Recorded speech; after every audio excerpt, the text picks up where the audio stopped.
तो सभी को मेरा मृदुल प्रणाम। आज बहुत ही महत्वपूर्ण अवसर है। आज हम लोग विश्व होम्योपैथी दिवस मना रहे हैं और इसके साथ ही हमारे इस आईएफपीएच फोरम का पहला वर्षगांठ भी हम लोग मनाने जा रहे हैं। यह बहुत अच्छा संयोग है जो एक साथ ही हम लोग दोनों को मनाने जा रहे हैं। आज के इस बैठक में मैं आप सबों का स्वागत करता हूं।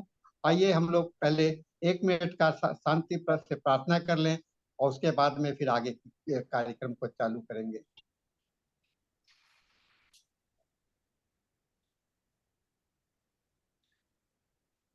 धन्यवाद। आज का कार्यक्रम को करने के लिए हमारे पूर्व के जो मॉडरेटर थे डॉक्टर मिस्टर संदीप पीटर आज हम लोगों के बीच में मौजूद है। मैं उनसे निवेदन करूंगा कि वो इस कार्यक्रम को अपने ढंग से चलाएं। Doctor Sandeep Peter please. धन्यवाद सानी सर, आपका बड़ा बड़प्पन है कि आपने हमें याद कराया इस पहले वार्षिक में। मैं इसमें सबको धन्यवाद देना चाहूँगा। डॉक्टर शाजी कुडियर, डॉक्टर सानी साहब की वजह से ये हिंदी हमारा जो इतना अच्छा आगे बढ़ा है।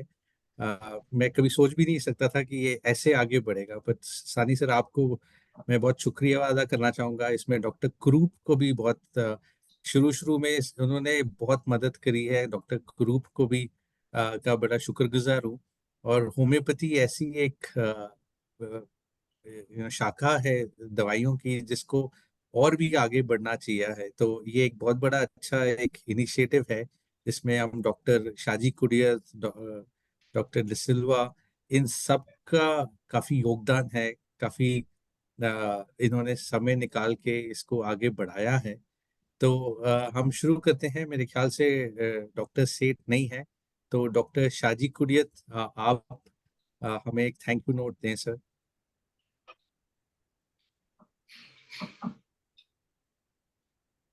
Doctor Saji Kudiyat sir. हाँ जी sir, you are muted. Unmute yourself sir. या आपने मुझे आईयूपीएच का इंट्रोडक्शन करने के लिए बुलाया। हाँ जी, इंट्रोडक्शन इन इस कार्यक्रम को आगे बढ़ाने के लिए। Okay.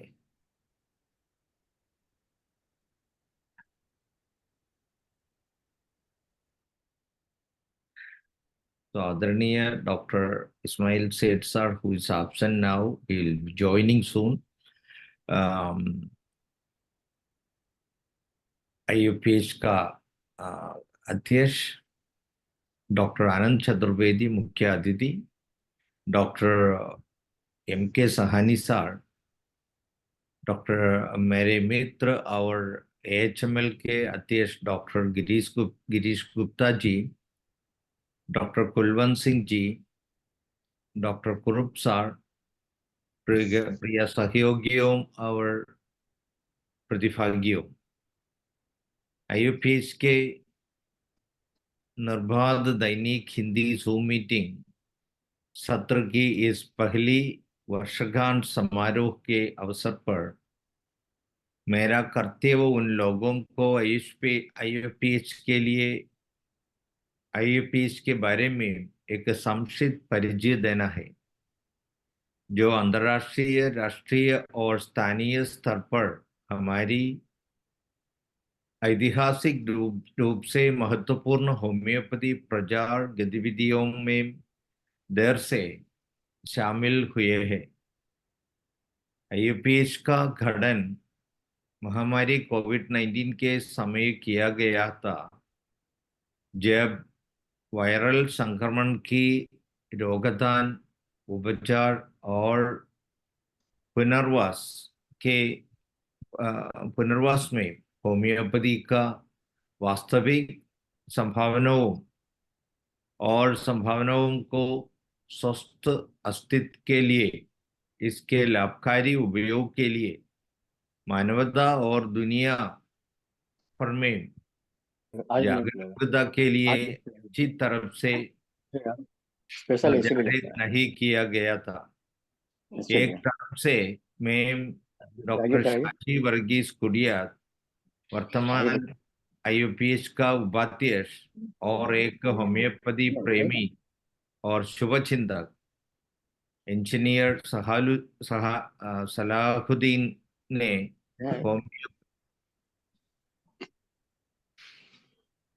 Homeopathy lovers forum HLF शुरू किया, जो बाद में global homeopathy lovers forum GHLF ने बदल गया।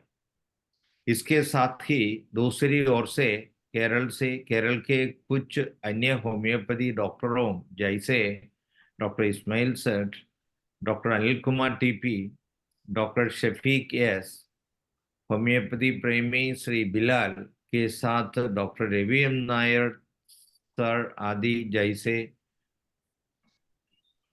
प्रतिष्ठित होम्योपैथ डॉक्टरों के साथ कुछ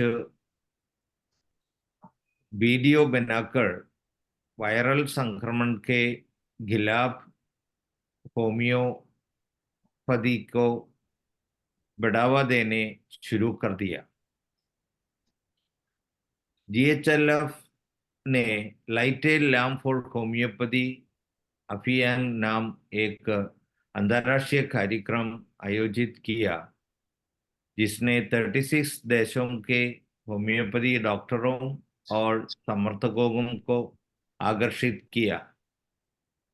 दुबई में काम करने वाले एक अन्य होम्योपैथी प्रेमी डॉक्टर शफीक का मरीज श्री फिरोज ने फिर एक समन्वित प्रयास किया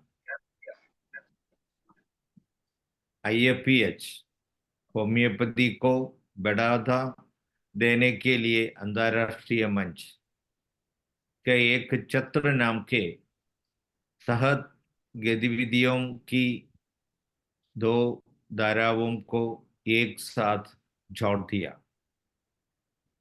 श्री फिरोज के आग्रह पर IFPH ने 1 सितंबर 2020 से होम्योपैथी को बढ़ावा देने के लिए दैनिक Zoom मीटिंग शुरू की, जो अब भी निर्बाध रूप से जारी है।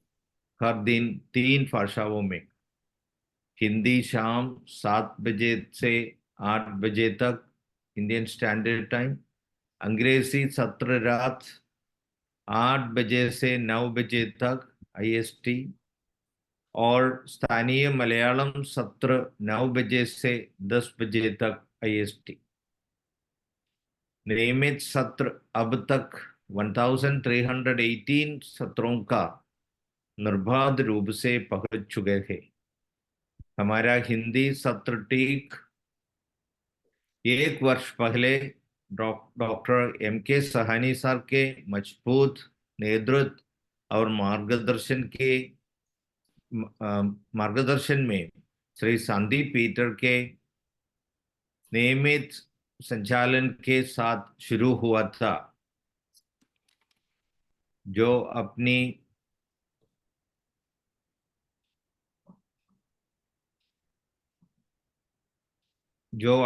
पत्नी, जो एक होम्योपैथी डॉक्टर है, मिस डॉक्टर अष्टदी सेबास्टियन के माध्यम से होम्योपैथी से बहुत अच्छी तरफ से जुड़ हुए हैं। डॉक्टर दिनेश जैसा अन्य doctor, doctor Manoj, doctor Hubert, doctor Kurup, doctor Nutan Sharma, doctor Deepmala, doctor Manish Azad इस भावुक यात्रा का बहुत महत्वपूर्ण हिस्सा है। इस विशाल यात्रा में जो अभी भी जारी है, दुनिया भर से कई होम्योपैथी डॉक्टरों और होम्योपैथी के शुभचिंतकों ने भागदान दिया और अभी भी इसकी निरंतर सफलता के लिए योगदान दे रहे हैं। इस बड़े दृष्टिकोण और यात्रा के लिए समन्वयकों से लेकर पोस्टर निर्माताओं, वीडियो संपादकों और अपलोडरों से लेकर प्रतिभागियों से लेकर दर्शकों आदि तक टीम IFPH को बधाई, धन्यवाद। और सभी को हमारे प्रिय डॉक्टर हैनीमैन के जन्मदिवस और विश्व होम्योपैथी दिवस की हार्दिक बधाई, धन्यवाद।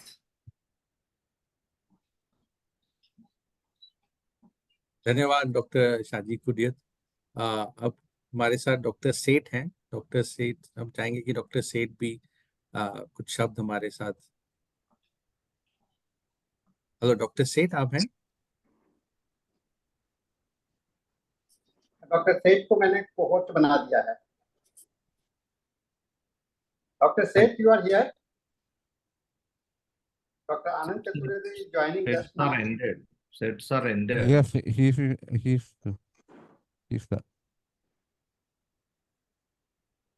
Dr. Seth is not there.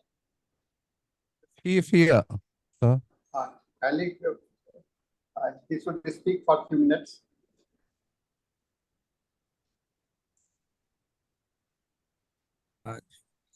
तो डॉक्टर सेठ,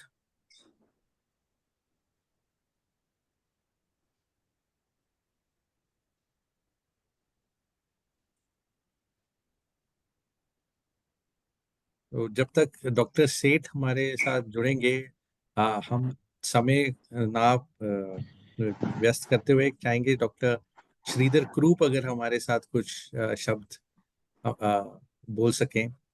डॉक्टर क्रूप। यस, मैं आज बहुत खुश हूँ।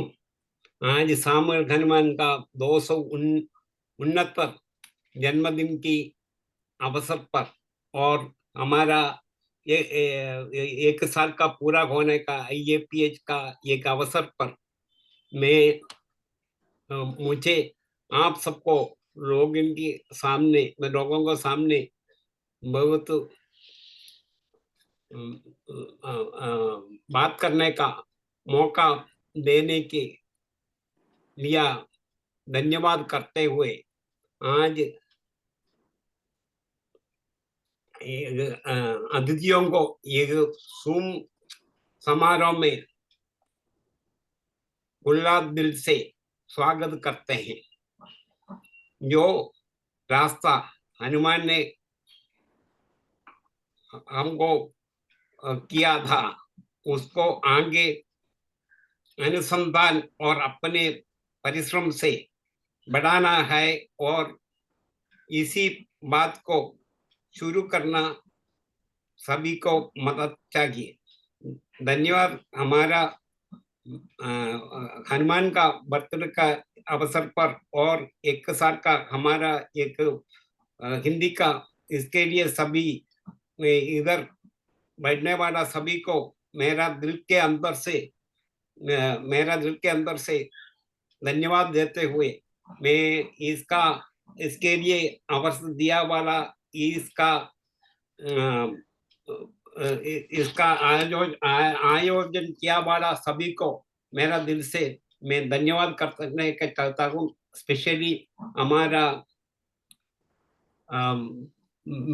मेन मृदुल सखानी साहब,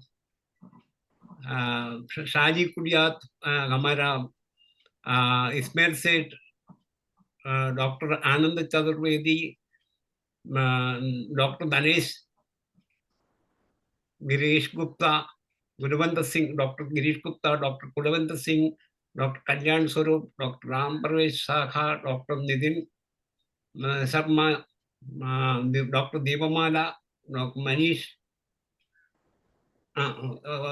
डॉक्टर मिस्टर संदीप पीटर, सभी को मेरा धन्यवाद और वाला सभी को दिल से धन्यवाद देते हुए मैं इधर बंद करता है। सभी को शुभ रात्रि, happy Hanuman's day. Thank you. Doctor Ismail Seth available है। डॉक्टर इस्माइल सेठ, प्लीज आप अपना कुछ बोलिए। डॉक्टर इस्माइल सेठ, आप अपना प्रेसिडेंट की बात बोलिए। अभी हमारे जो चीफ गेस्ट हैं डॉक्टर आनंद चतुर्वेदी, आज आप लोगों को पता हो, सभी को पता होगा कि दिल्ली में यशोभूमि कॉन्वेंशनल सेंटर में हम लोग सभी कोई यहाँ पर उपस्थित हैं और यहीं से हम लोग इस कार्यक्रम को संचालित कर रहे हैं। आज सबसे बड़ा खुशी का दिन यह है कि भारतवर्ष के राष्ट्रपति माननीय श्रीमती द्रौपदी मुर्मू जी ने इसका उद्घाटन किया। इस अवसर पर उन्होंने होम्योपैथी को प्रचार करने के लिए और इसका महत्व को बताने के लिए उन्होंने काफी, होम्योपैथी के लिए बहुत बड़ा गौरव का विषय है और मैं इसके लिए माननीय राष्ट्रपति जी का हृदय से धन्यवाद देता हूँ। इसके साथ ही मैं बताना चाहूंगा कि हमारे बहुत सारे गेस्ट जो आज इसमें ज्वाइन करने वाले थे, आनंद चतुर्वेदी जी अभी हम लोग सभी कोई 5 बजे के बाद में वहाँ यशोभूमि से का मीटिंग समाप्त करके निकल रहे थे और इसीलिए हम लोग अभी बहुत लोग बीच में ज्वाइन करने में प्रॉब्लम फेस कर रहे थे। तो अभी हो सकता है थोड़ी देरी में आनंद चतुर्वेदी ज्वाइन कर ले, गिरीश गुप्ता जी भी ज्वाइन कर ले। गिरीश गुप्ता जी का लेक्चर भी चल रहा था यहाँ पर। अभी उनका गिरीश गुप्ता जी का लेक्चर समाप्त होने के बाद में वो अपने रूम पर गए होंगे और वो अपना तैयार हो करके फिर से ज्वाइन करेंगे। तो इस बीच में मैं जो उपस्थित है और मैं कुलवंत सिंह के विषय में भी कहना चाहूंगा। कुलवंत सिंह को थोड़ा सा लोअर बैक कुछ हो गया है, थोड़ा सा पैरालिसिस टाइप के हैं and he is unable to move. तो अचानक उनको और ये सम्मेलन में इस गोष्ठी में भाग लेने के लिए उन्होंने अपनी असमर्थता जगाई है। मैं भगवान से प्रार्थना करता हूँ, ईश्वर से प्रार्थना करता हूँ कि डॉक्टर कुलवंत सिंह को शीघ्र ही स्वस्थ कर दें, जिससे कि फिर से हम लोग के साथी बन करके हम लोग के साथ में यहाँ पर आते रहें। इसके साथ में मैं अब पुनः निवेदन करूंगा, हमारे बीच में उपस्थित हैं हमारे अन्य जो सहभागी जो इस कार्यक्रम को चलाने के लिए पूरे वर्ष इसमें हम लोगों का साथ दिया है और मैं उन सबों को हृदय से धन्यवाद देना चाहूंगा कि आप लोग इस हिंदी के में इतना प्रेम है और इस कार्यक्रम के प्रति आपका जो प्रेम रहा है यह बहुत ही अतुल्य है और मैं इसके लिए आप सबों का हृदय से धन्यवाद देना चाहूंगा। साथियों, आज इस अवसर पर हम लोग एक जो अंग्रेजी कार्यक्रम हम लोगों का जो चलता है उसी के तहत हम लोग इसको भी आगे बढ़ाते चले जा रहे हैं और यह हमें उम्मीद है और हम विश्वास रखते हैं कि आप सबों के सहयोग से यह कार्यक्रम निरंतर चलता रहेगा। साथियों, मैं बीच बीच में बोलता रहूंगा क्योंकि मैं गेस्ट से कांटेक्ट में भी कर रहा हूं और इसके बीच में मैं तत्काल हमारे अभी बीच में उपस्थित हैं मैं डॉक्टर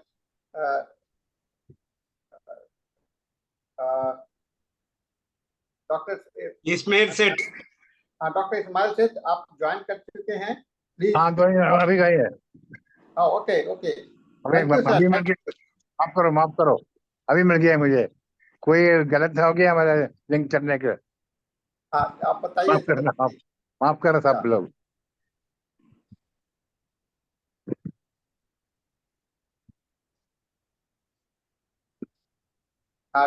मैं डॉक्टर इस्माइल सेठ जी का स्वागत करता हूं। I welcome you sir in this forum, in this session and you just remember that कि 1 साल पहले हम लोग आपके मार्गदर्शन में यह कार्यक्रम को चालू किया गया था। We started this forum 1 year back under your able guidance. हम आपका धन्यवाद ज्ञापन करते हैं और आपसे आज इस मौके पर कुछ बोलने के लिए भी मैं रिक्वेस्ट करता हूँ। धन्यवाद। थोड़ा देर हो गया मुझे आने के लिए, क्योंकि लिंक मिलता नहीं, लिंक में कनेक्शन नहीं था, इसलिए देर हो गया। सब लोग से मैं माफी मांगता हूँ। अभी मैं देर से आ गया है तो अभी मेरा फर्ज यह है इनॉग्रेशन करने के लिए। आज मैं बहुत खुशी हूँ, क्योंकि खुशी तो कम है लेकिन थोड़ा देर लगी है, इसलिए ऐसा है तभी मैं बहुत खुशी हूँ आपसे मिलकर, आप लोग से मिलकर। अभी हिंदी में 1 साल हो गया हमको, पूरा 1 साल हो गया है ना, इसलिए मैं बहुत खुशी हूँ। ये लिंक से ज्यादा बोलना अच्छा नहीं है, सभी लोग है भाषण देने के लिए, इसलिए मैं उम्मीद कर इनागुरेशन करता हूँ। आपको धन्यवाद करता हूँ। नमस्ते।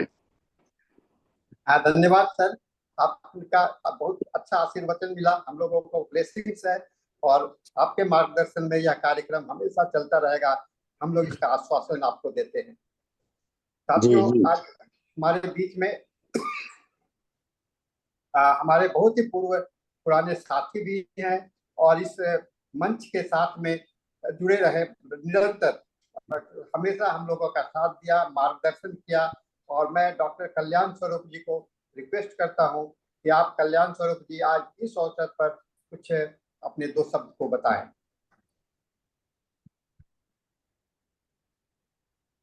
सर आप म्यूट है, unmute yourself please. Doctor Kalyan स्वरूप, अपने को अनम्यूट करके बताइए। हाँ, हेलो हेलो सर, आवाज आ रही है? आवाज आ रही है। इस संस्था से जुड़े मेरे सभी होम्योपैथिक भाई बहनों को मेरा हार्दिक अभिनंदन। IFPH एक अति सुंदर प्लेटफॉर्म है। इससे हम होम्योपैथ जुड़कर आने वाले होम्योपैथ की नींव रख रहे हैं। होम्योपैथिक अध्ययन का एक सुनहरा अवसर है, जिसे सारे होम्योपैथ एक सुजोग चिकित्सक बन सके और होम्योपैथी के द्वारा हेनीमैन के बताए रास्ते को अपनाते हुए मानव समाज का कल्याण कर सके। साथ ही साथ भारतवर्ष में होम्योपैथी को उच्च स्थान बनाने में सदा एक होम्योपैथ दूसरे होम्योपैथ को साथ दे। हम हेनीमैन के सही रास्ते पर चलकर ही एक योग्य चिकित्सक बन सकते हैं। वेद में एक शब्द है, मनुर्भव, इंसान बनो। हेनीमैन कहते हैं होम्योपैथ बनो। इससे देश का भी कल्याण होगा और तुम्हारा भी कल्याण होगा। जय हेनीमैन, जय होम्योपैथी, यही हमारा नारा है। होम्योपैथ हमारा है।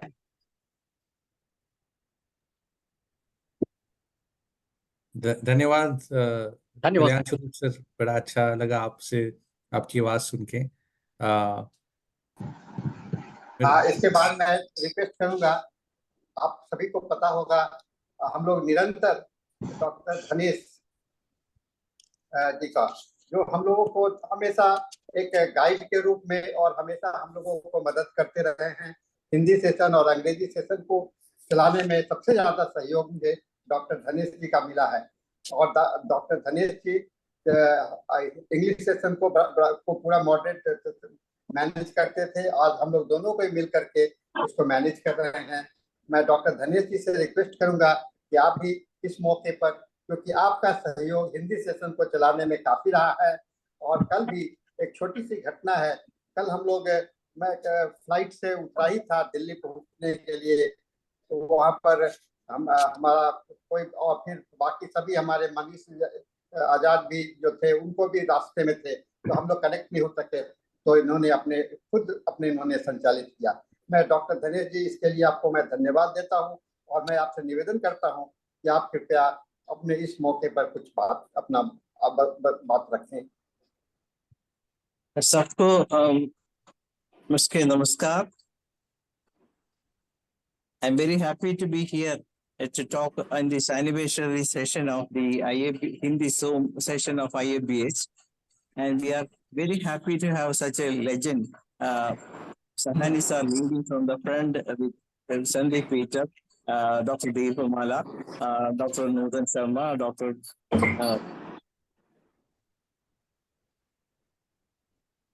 Manish, and Dr. Sneha Kaka. Girish Gupta,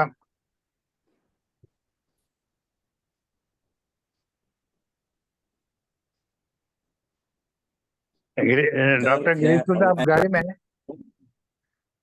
All are doing a great job in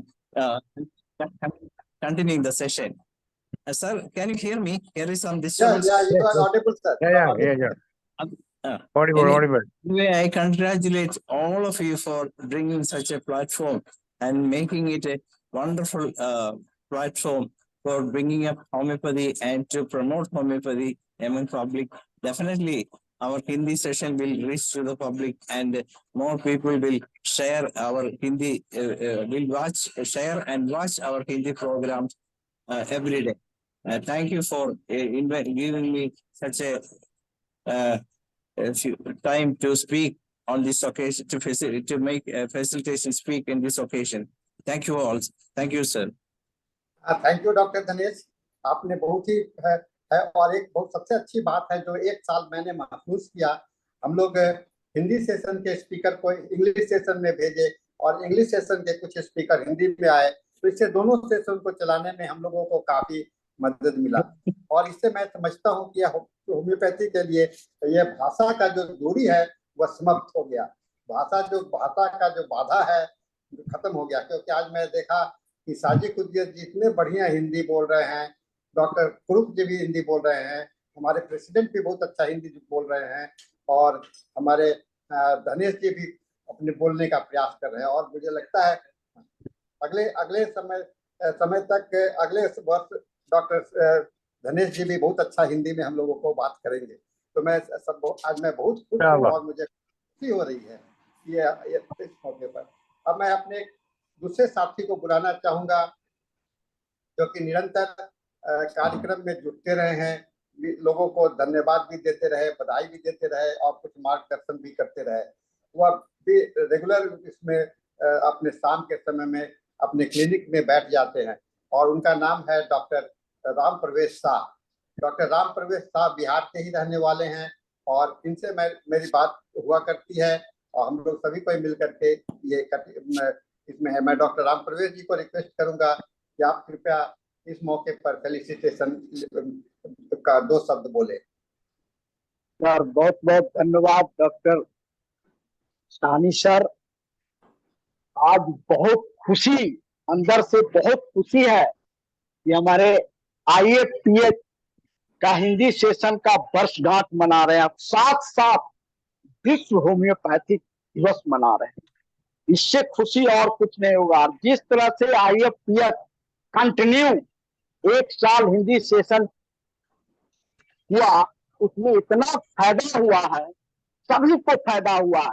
तो हम IFPH पूरी टीम, खास करके अध्यक्ष हमारे डॉक्टर इस्माइल सेठ जी को बधाई और धन्यवाद देते हैं। साथ में उपाध्यक्ष हमारे शाहजी कुरियर जी हैं और मुख्य अतिथि के रूप में doctor N Chaturvedi ji and doctor हमारे MK साहनी सर हैं जो है। साथ ही डॉक्टर कुरुप सर हमारे गार्जियन तौर पर एक बुजुर्ग चिकित्सक हैं, डॉक्टर धनेश जी और doctor Girish Gupta sir, doctor Kulwant sir ji जो अभी बीमार चल रहे हैं जैसा सानी जी बताए, और डॉक्टर कल्याण स्वरूप जी जो है हमारे सीनियर चिकित्सक हैं, डॉक्टर नूतन शर्मा जी, डॉक्टर मनीष जी। बधाई के पात्र हमारे डॉक्टर संदीप पीटर जी हैं जो हिंदी सेशन में मॉडरेटर किए और उन्होंने हमको समझिए IFPH में जोड़ने में, और हम भी कोशिश किए कि जो IFPH में लगातार हम जुड़े रहे और करीब करीब 365 दिन हुआ है। करीब सभी में है, 2-4 दिन ऐसे नहीं होंगे, अलग बात है, लेकिन हम संदीप पीटर जी को बहुत बहुत बधाई देते हैं। साथ ही जो है हम IFPH के पूरी टीम को बधाई देते हैं और खास करके हिंदी सेशन के हम डॉक्टर MK साहनी जी को बधाई देते हैं कि जो है वो इतने अच्छे ढंग से हिंदी सेशन चलाएंगे, और डॉक्टर दीपमाला जी को, डॉक्टर मनीष सजाद जी को भी हिंदी सेशन में बहुत सहयोग किए हैं। हम तो हिंदी सेशन से IFPH से बहुत खुश हैं, हमको बहुत अच्छा लगता है और नॉलेज इससे बड़ा है। धन्यवाद सभी को, धन्यवाद। जय होम्योपैथिक, जय हैंडमैन। धन्यवाद राम प्रवेश शाह जी, आपने बहुत अच्छी बात कही। धन्यवाद राम प्रवेश जी, आपने बहुत अच्छी बात कही। आपको मैं धन्यवाद देता हूं कि इसी तरह से आप निरंतर बने रहिए, साथ बने रहिए। आप हमारे साथ में डॉक्टर गिरीश गुप्ता जुड़ चुके हैं जो कि आज के हमारे फेलिसिटेशन जिनको करना है मैं उनसे भी रिक्वेस्ट करूंगा कि डॉक्टर गिरीश गुप्ता जी अभी रास्ते में ही हैं। मैंने उनको फोन किया लेकिन वो राजी हो गए हैं, अभी ज्वाइन कर चुके हैं। मैं डॉक्टर गिरीश गुप्ता जी से रिक्वेस्ट करूंगा कि कुछ शब्द अपने आशीर्वचन के रूप में हम लोग के बीच में रखें। Doctor Girish Gupta ji. Actually sir doctor Girish Gupta रास्ते में है, मे बी नेटवर्क इशू। हाँ नहीं ज्वाइन कर चुके हैं उसको देखिए तो सर ने ज्वाइन किया है बट नहीं अभी नहीं है वो। नहीं वो ट्रैफिक में है। हाँ वो ट्रैफिक में है सर, उन्हें भी डिस्कनेक्ट हो गए हैं। ओके तो तब तक मैं नूतन शर्मा जी से रिक्वेस्ट करूंगा। नूतन शर्मा जी नहीं है, देखिए दीपमाला जी नहीं, डॉक्टर नूतन शर्मा भी नहीं है, वो थी अभी तो कनेक्ट। तब मैं अब डॉक्टर दीपमाला जी को रिक्वेस्ट करूंगा। दीपमाला जी के विषय में मैं कहना चाहूंगा, दीपमाला जी मेरी छात्रा भी हैं, स्टूडेंट रह चुकी हैं और मैं इनको आज भी मैं अभी हम लोग थोड़े दिन पहले हम लोग यहाँ पर यशुभूमि भवन में हम लोग मिले हैं आपस में। तो मैंने इनको कहा कि आप तुरंत जाइए और थोड़ा को चालू कीजिए। तो मैंने आदेश दिया और मेरे हर एक आदेश का वो आप बहुत ही आशीर्वाद के रूप में ग्रहण करती है। मैं दीपमाला जी को रिक्वेस्ट करूंगा कि आप इस अवसर पर कुछ शब्द हम लोगों के बीच में रखें। बिल्कुल बिल्कुल। नमस्कार, मैं डॉक्टर दीपमाला सर्वप्रथम IFPH द्वारा प्रायोजित निरंतर प्रतिदिन अंतर्राष्ट्रीय वेबिनार फोरम के हिंदी सत्र का प्रथम वर्षगांठ की सफलता की हार्दिक शुभकामनाएं देती हूँ और आगे भी इस तरह के कार्यक्रम की शानदार सफलता की कामना करती हूँ। और साथ ही मैं इस कार्यक्रम के आयोजकों स्पेशली डॉक्टर MK सैनी और पार्टिसिपेंट जिन्होंने इस वेबिनार को सफल बनाने में अपना योगदान दिया है, उन सबों को अभी मैं हार्दिक अभिनंदन करती हूँ। उन तमाम ऑडियंस और जो इस वेबिनार में शामिल हुए हैं और वो हमारे लिए प्रतिदिन समय पर मौजूद रहे हैं, उनका भी धन्यवाद। आज 10 अप्रैल 2024 है, वर्ल्ड होम्योपैथिक डे। जैसा कि हम सभी जानते हैं आज वर्ल्ड होम्योपैथिक डे है और हम सभी ये दिन डॉक्टर हैनीमैन के जन्म दिवस पर अपने आज के दिन को सेलिब्रेट करते हैं। तो मैं यह कहूंगी कि always be a good homeopath and proud to be a homeopath. और हमारा ये IFPH का प्लेटफॉर्म है जिनके नाम में ही है international forum of promoting homeopathy, means homeopathy का प्रचार प्रसार करना। और मेरा ये भी मानना है कि आप इस प्लेटफॉर्म से जुड़कर न सिर्फ होम्योपैथी का प्रचार प्रसार कर रहे हैं, बल्कि आप इस प्लेटफॉर्म से प्रतिदिन कुछ न कुछ जरूर सीख रहे हैं, जिससे आपका ज्ञान का भी विकास होता है और आपकी क्लिनिकल प्रैक्टिस भी बेहतर होती जाती है। और अंत में मैं सभी IFPH की टीम मेंबर्स का धन्यवाद कर रही हूँ। Doctor Hubert, doctor Ismail Seth, doctor Manoj, doctor Dhanesh, doctor Saji Kudiyat sir, doctor Kurup sir, doctor MK Saini sir, doctor Sandeep Peter, doctor Girish Gupta, doctor Nutan Sharma, doctor Manish, doctor Kalyan Swaroop, doctor Ram प्रवेश शाम, जिनके प्रोत्साहन के कारण मैं भी इस IFPH के प्लेटफॉर्म से जुड़ी हूँ और आगे भी इसी तरह जुड़ी रहूंगी। So thank you IFPH for giving me this honour. IFPH एक छोटा सा पार्ट ही नहीं, मेरे लिए छोटा सा पार्ट होना भी मेरे लिए गौरव की बात है। सो एक बार फिर से मेरा धन्यवाद सभी को। जय हनीमैन, जय होम्योपैथी। धन्यवाद धन्यवाद दीपमाला जी। अब हम लोगों के साथ में हम लोगों के आज के इस मुख्य अतिथि डॉक्टर आनंद चतुर्वेदी जी जुड़ चुके हैं और डॉक्टर आनंद चतुर्वेदी जी से मैं रिक्वेस्ट करूंगा कि और मैं थोड़ा सा परिचय देना चाहूंगा आप लोगों को डॉक्टर आनंद चतुर्वेदी जी को। डॉक्टर आनंद चतुर्वेदी जी वर्तमान में जो NCH है उसका रेटिंग बोर्ड के एक सदस्य हैं। आज अभी काफी व्यस्त हैं आज के दिन में, क्योंकि ये जो NCH और CCRH मिलकर के जो कार्यक्रम हो रहा, कल मैं रात में उनसे मिला था CCRH के ऑफिस में, वो एकदम काफी रात तक वहां पर बैठे हुए थे। आज दिन भर भी वो बैठे हुए थे और इसके बावजूद भी आनंद चतुर्वेदी जी हम लोगों के बीच में अभी आ चुके हैं। और ये भी सभी लोग को आने में थोड़ा सा देरी हो रहा है, समय ही ऐसा है 7 बजे का कि सबको वहाँ यशोभूमि से निकलना, फिर अपने अपने जगह पर पहुंचना, फिर ये करना। तो और आनंद चतुर्वेदी जी पूर्व प्राचार्य रहे हैं यूपी के होम्योपैथिक मेडिकल कॉलेज में। वो डायरेक्टर यूपी के डायरेक्टर भी रहे हैं, तो काफी अनुभवी व्यक्ति हैं। और इनको सरकार ने जो एनसीएच के रेटिंग बोर्ड के सदस्य के रूप में मनोनीत किया है, इसके लिए मैं उनको हार्दिक बधाई देता हूं। और मैं अब आनंद चतुर्वेदी से रिक्वेस्ट करूंगा कि कृपया इस मौके पर आप अपना अध्यक्ष में मुख्य भाषण को हम लोगों के सामने में रखें। डॉक्टर आनंद चतुर्वेदी जी, आप कृपया अनम्यूट कर लीजिए अपने को।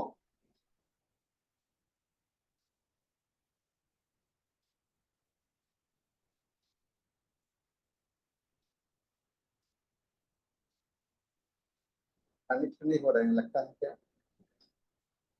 नेटवर्क, ट्रैफिक में नेटवर्क का प्रॉब्लम रहता है, सब लोग हम लोग देख रहे हैं। ट्रैफिक में नेटवर्क का प्रॉब्लम काफी है।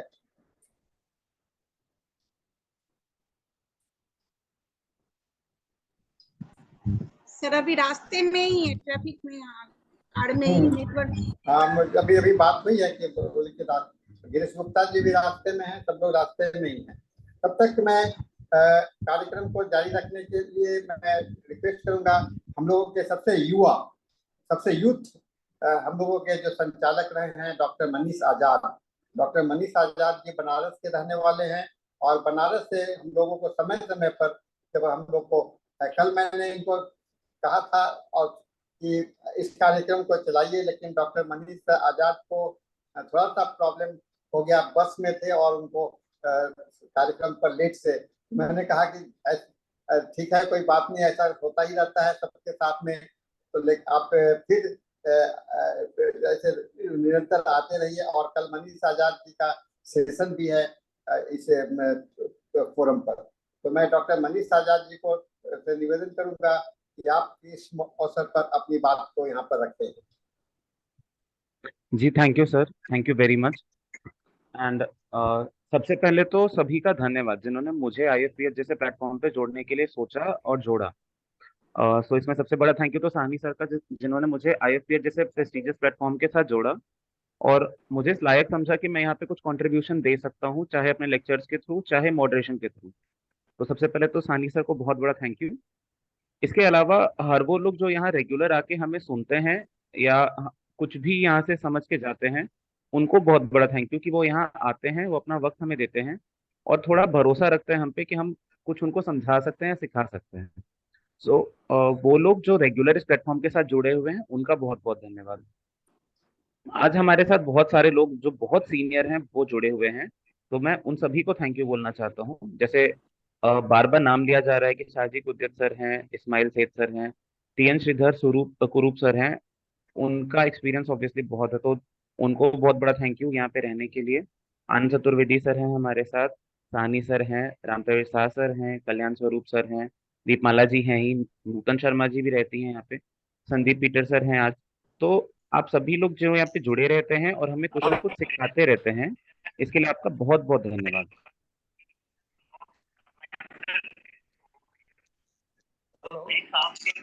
एंड मैं लास्टली थैंक यू बोलना चाहूंगा कि मुझे इस प्लेटफॉर्म के साथ जोड़ा गया और मुझे ये मौका दिया गया कि मैं यहाँ पे आके कुछ भी कंट्रीब्यूशन दे सकूं मेरी तरफ से, जो आई नो बहुत मिनिमल है, लेकिन थैंक यू मुझे इस चीज से जोड़ने के लिए।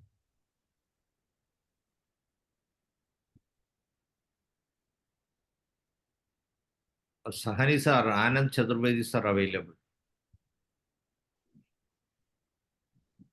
सर आप please unmute yourself sir. Sir आप म्यूटेड है। Sir, audio is not connected, so it is better to leave for the time being and rejoin. Then only sir can speak. Sir's audio is not connected. I'm trying to connect him, but I'm not getting connected right now. But meanwhile, Nutan Sharma ji join कर चुकी हैं और नूतन शर्मा जी आप इस मौके पर कुछ अपनी बात को रखिए। डॉक्टर नूतन शर्मा जी,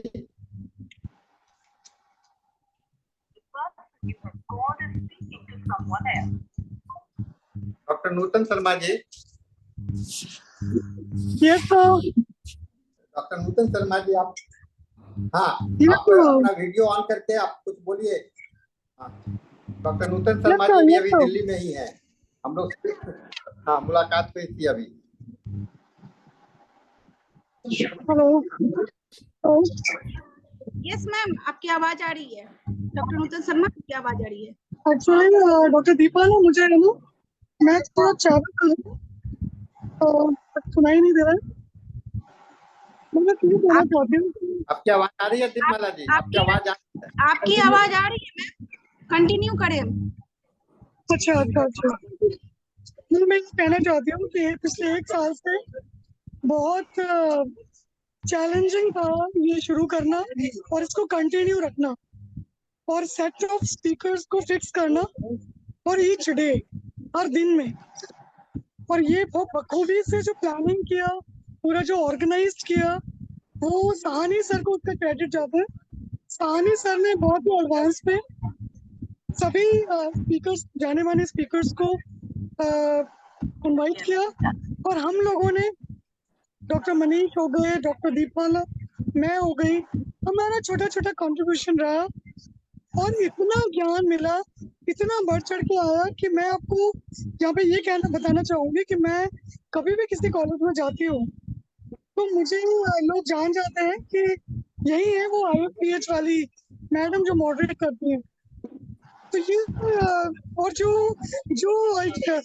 हिंदी के प्लेटफॉर्म पे जो नॉलेज मिल रहा है बच्चों को, डाइवर्सिफाइड नॉलेज, तो उसका मैं बयान नहीं कर सकती हूँ कि बच्चे बताते हैं कि इनके हर स्कूल्स ऑफ होम्योपैथी के बारे में हम लोग को जानकारी मिल रही है और दिस इज अमेजिंग। तो ये जो क्रेडिट जाता है ये सानी सर को जाता है। सानी सर, मेरा सैल्यूट है आपको और उन सभी को जिन्होंने शुरुआत की। हम बहुत ही छोटी सी भूमिका में रहे हैं, लेकिन सर आप अपना ब्लेसिंग्स हमें देते रहिए। और थोड़ा कमिटमेंट था जिसकी वजह से हम लोग थोड़ा बीच में गायब होना पड़ा, लेकिन मैं चाहती हूँ कि मैं कल से मैं कमिट करूँ IFPH के प्लेटफॉर्म के लिए, आपके लिए, सारे डेलीगेट्स के लिए, पार्टिसिपेंट्स के लिए, स्टूडेंट्स के लिए, और डेली जो हम करते आ रहे हैं उसे कंटिन्यू करें। ये टॉर्च, ये जो ज्ञान की जो मशाल है, ये कभी बुझने नहीं देंगे हम। तो आज हनुमान जयंती पर हम ये प्रण लेते हैं कि हनुमान जी के फुटप्रिंट्स पे चलेंगे और ये जो मशाल है कि हिंदी सेशन में होम्योपैथी को की मशाल लेके कहानी सर के पीछे पीछे हम चलते रहेंगे। मैं आज आपको इसका वचन देती हूँ। बहुत बहुत धन्यवाद आप सभी का। माफी चाहती हूँ अगर मुझे आप लोग सुन नहीं पा रहे हैं तो। धन्यवाद। Thank you very much ma'am, आपकी आवाज बिल्कुल क्लियर थी, हम लोगों ने सुना आपने क्या बोला। Thank you ma'am. इसी बीच में मैं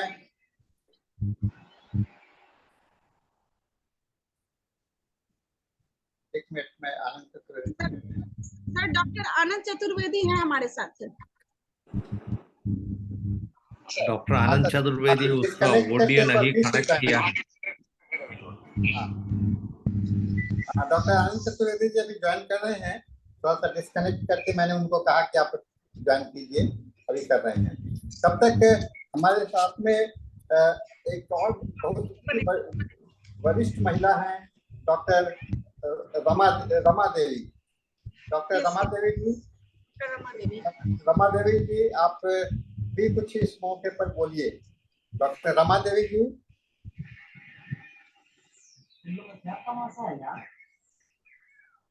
डॉक्टर रमा देवी जी, उनको मना कर दिए थे कि नहीं जाना है, तुमको दुकान पे रहना है। डॉक्टर रमा देवी जी। हेलो सर, मुझे आप मुझे बोलते हैं रमा देवी अंबाड़ी और एनी अदर रमा देवी है। अच्छा, आपका नाम तो रमा देवी अंबाड़ी है। आप ही रमा देवी हो। Yes okay. दूसरा नहीं है, आपको बुला लिया आपने। मुझे हिंदी नहीं आती सहानी सर। कोई बात, आप अंग्रेजी में भी बोलिए मैडम, आप अंग्रेजी में भी बोलिए। I am very happy to tell the happy birthday to our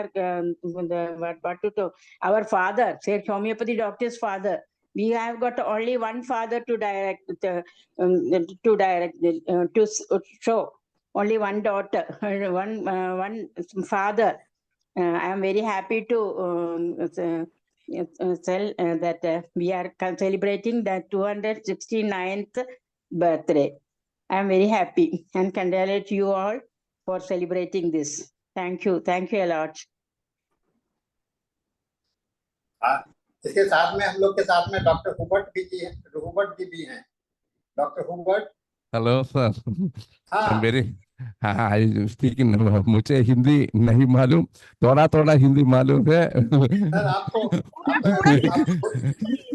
माफ करो, No माफ problem. करो, मुझे अंग्रेजी में बोला। Today, this is a great occasion that all of you are here, and from the different parts of the world, we are celebrating Hahnemann's birthday. And so we are, I wonder how it is happening. This is only God's work. Otherwise, nobody can do this such a wonderful thing, because everywhere we are from different culture, different society, different language, and we are all coming together under a single umbrella. That is a great thing. But we are very happy because we can see in our day, if there is no COVID and there is no this stage, how can we all meet together? Nobody knows anybody. So now we know everybody, and every personalities we can understand what is he. I know that who is Sahani sir, and I know that who is Haji sir, who is Seth sir, Deepamala madam, and Manish doctor, and everybody is Kalyan Sarup Singh. And now we all know that each other. That is a great thing. That is a great mystery. It is a great miracle. We are there. We are now. We always should thankful to Dr. Samuel Hahnemann, who made this platform for us. All bless. I want you. Thank you, Dr. Hubbard जी। लेकिन मैं आपसे request करूंगा, अगले बार आप हिंदी में अच्छा से बोलिएगा। डॉक्टर आनंद चतुर्वेदी जी, आप अपने को अनम्यूट करके बोलिए। Doctor Anand Chaturvedi ji. Sir doctor Anand Chaturvedi sir का ऑडियो कनेक्टेड नहीं है, वो न हमारी बात सुन नहीं पा रहे हैं। वो फिर से डिस्कनेक्ट करके कनेक्ट करेंगे तो उनको आवाज आएगी।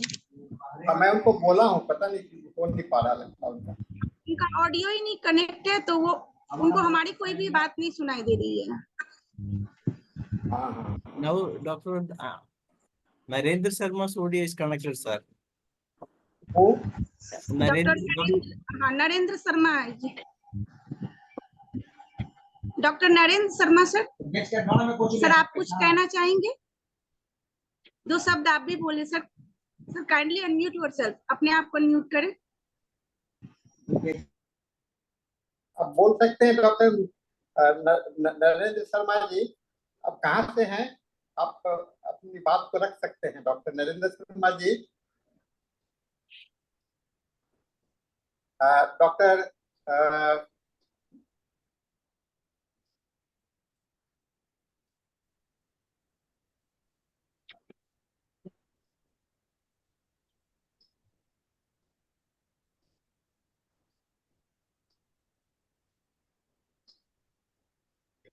Sir, I also want to tell to the congratulations for the celebrating 100th this one, day celebration. I also want to congratulate you. Yes, Dr. Rama Devi, you want to say something? I want to congratulate you for celebrating your 100th day on this special occasion, especially on this particular day. Madam, 1 year. 1 year, first anniversary. Oh, first anniversary. First anniversary. First, on the same auspicious day you are celebrating. For him. Pardon? Yeah, that's right. We all are celebrating. Yes, ma'am. Okay, thank you.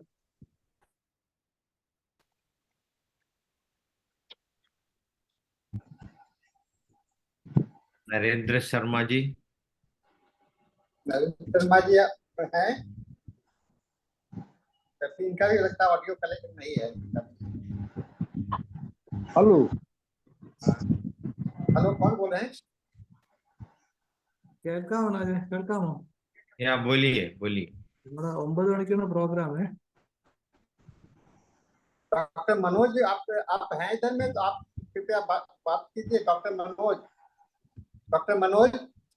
आपको भी 2 शब्द बोल सकता है। हिंदी हिंदी समझेगा नहीं है तो अंग्रेजी में बोल सकता है। आप डॉक्टर मनोज, आप डॉक्टर मनोज बोलते हैं, हिंदी बोलते हैं।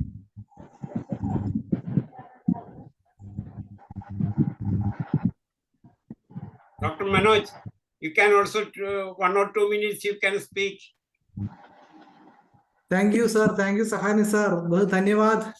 Very happy day, World Homeopathy Day. Definitely. I was talking to our guests for 9 o'clock session, the Malayalam session. We had to arrange that. That's why I was over there. Anyway, thank you for all your participants. Especially, we must thank Dr. Mridul Sahani sir for this endeavor, for continuously attending the program and connecting all these together, the generations together. That's the most important thing. We must first salute Samuel HAHNEMANN, then second, of course, Dr. Mridul Sahani sir and all those participants. Thank you. Thank you doctor Manoj. मैं doctor Narendra Sharma जी, आप बोल सकते हैं तो आप बोलिए। Doctor Narendra Sharma जी, आप कुछ बोलना चाहते हैं? हेलो। डॉक्टर नरेंद्र शर्मा जी, आप कुछ बोलना चाहते हैं? हाँ, हेलो हेलो। आप बोलिए। आप बोलिए। मैं बिहार से हूँ। हेलो, बोलिए, आप बोलिए जी। मैं बिहार के गया होम्योपैथिक कॉलेज में हूँ, लेक्चरर प्रोफेसर के पद पर सेवानिवृत्त हुआ हूँ। मैं आज हैनमैन जयंती के शुभ अवसर पर हम इस वेबिनार के द्वारा हम इसमें भाग लेते रहे हैं, आपको सुनते रहते हैं, और हम हैनमैन जयंती के अवसर पर हम यह कामना करते हैं तमाम होम्योपैथ चिकित्सक होम्योपैथिक चिकित्सा पद्धति के द्वारा आम जनता को सेवा प्रदान करते रहेंगे। इस कामना के साथ हम आपका जय।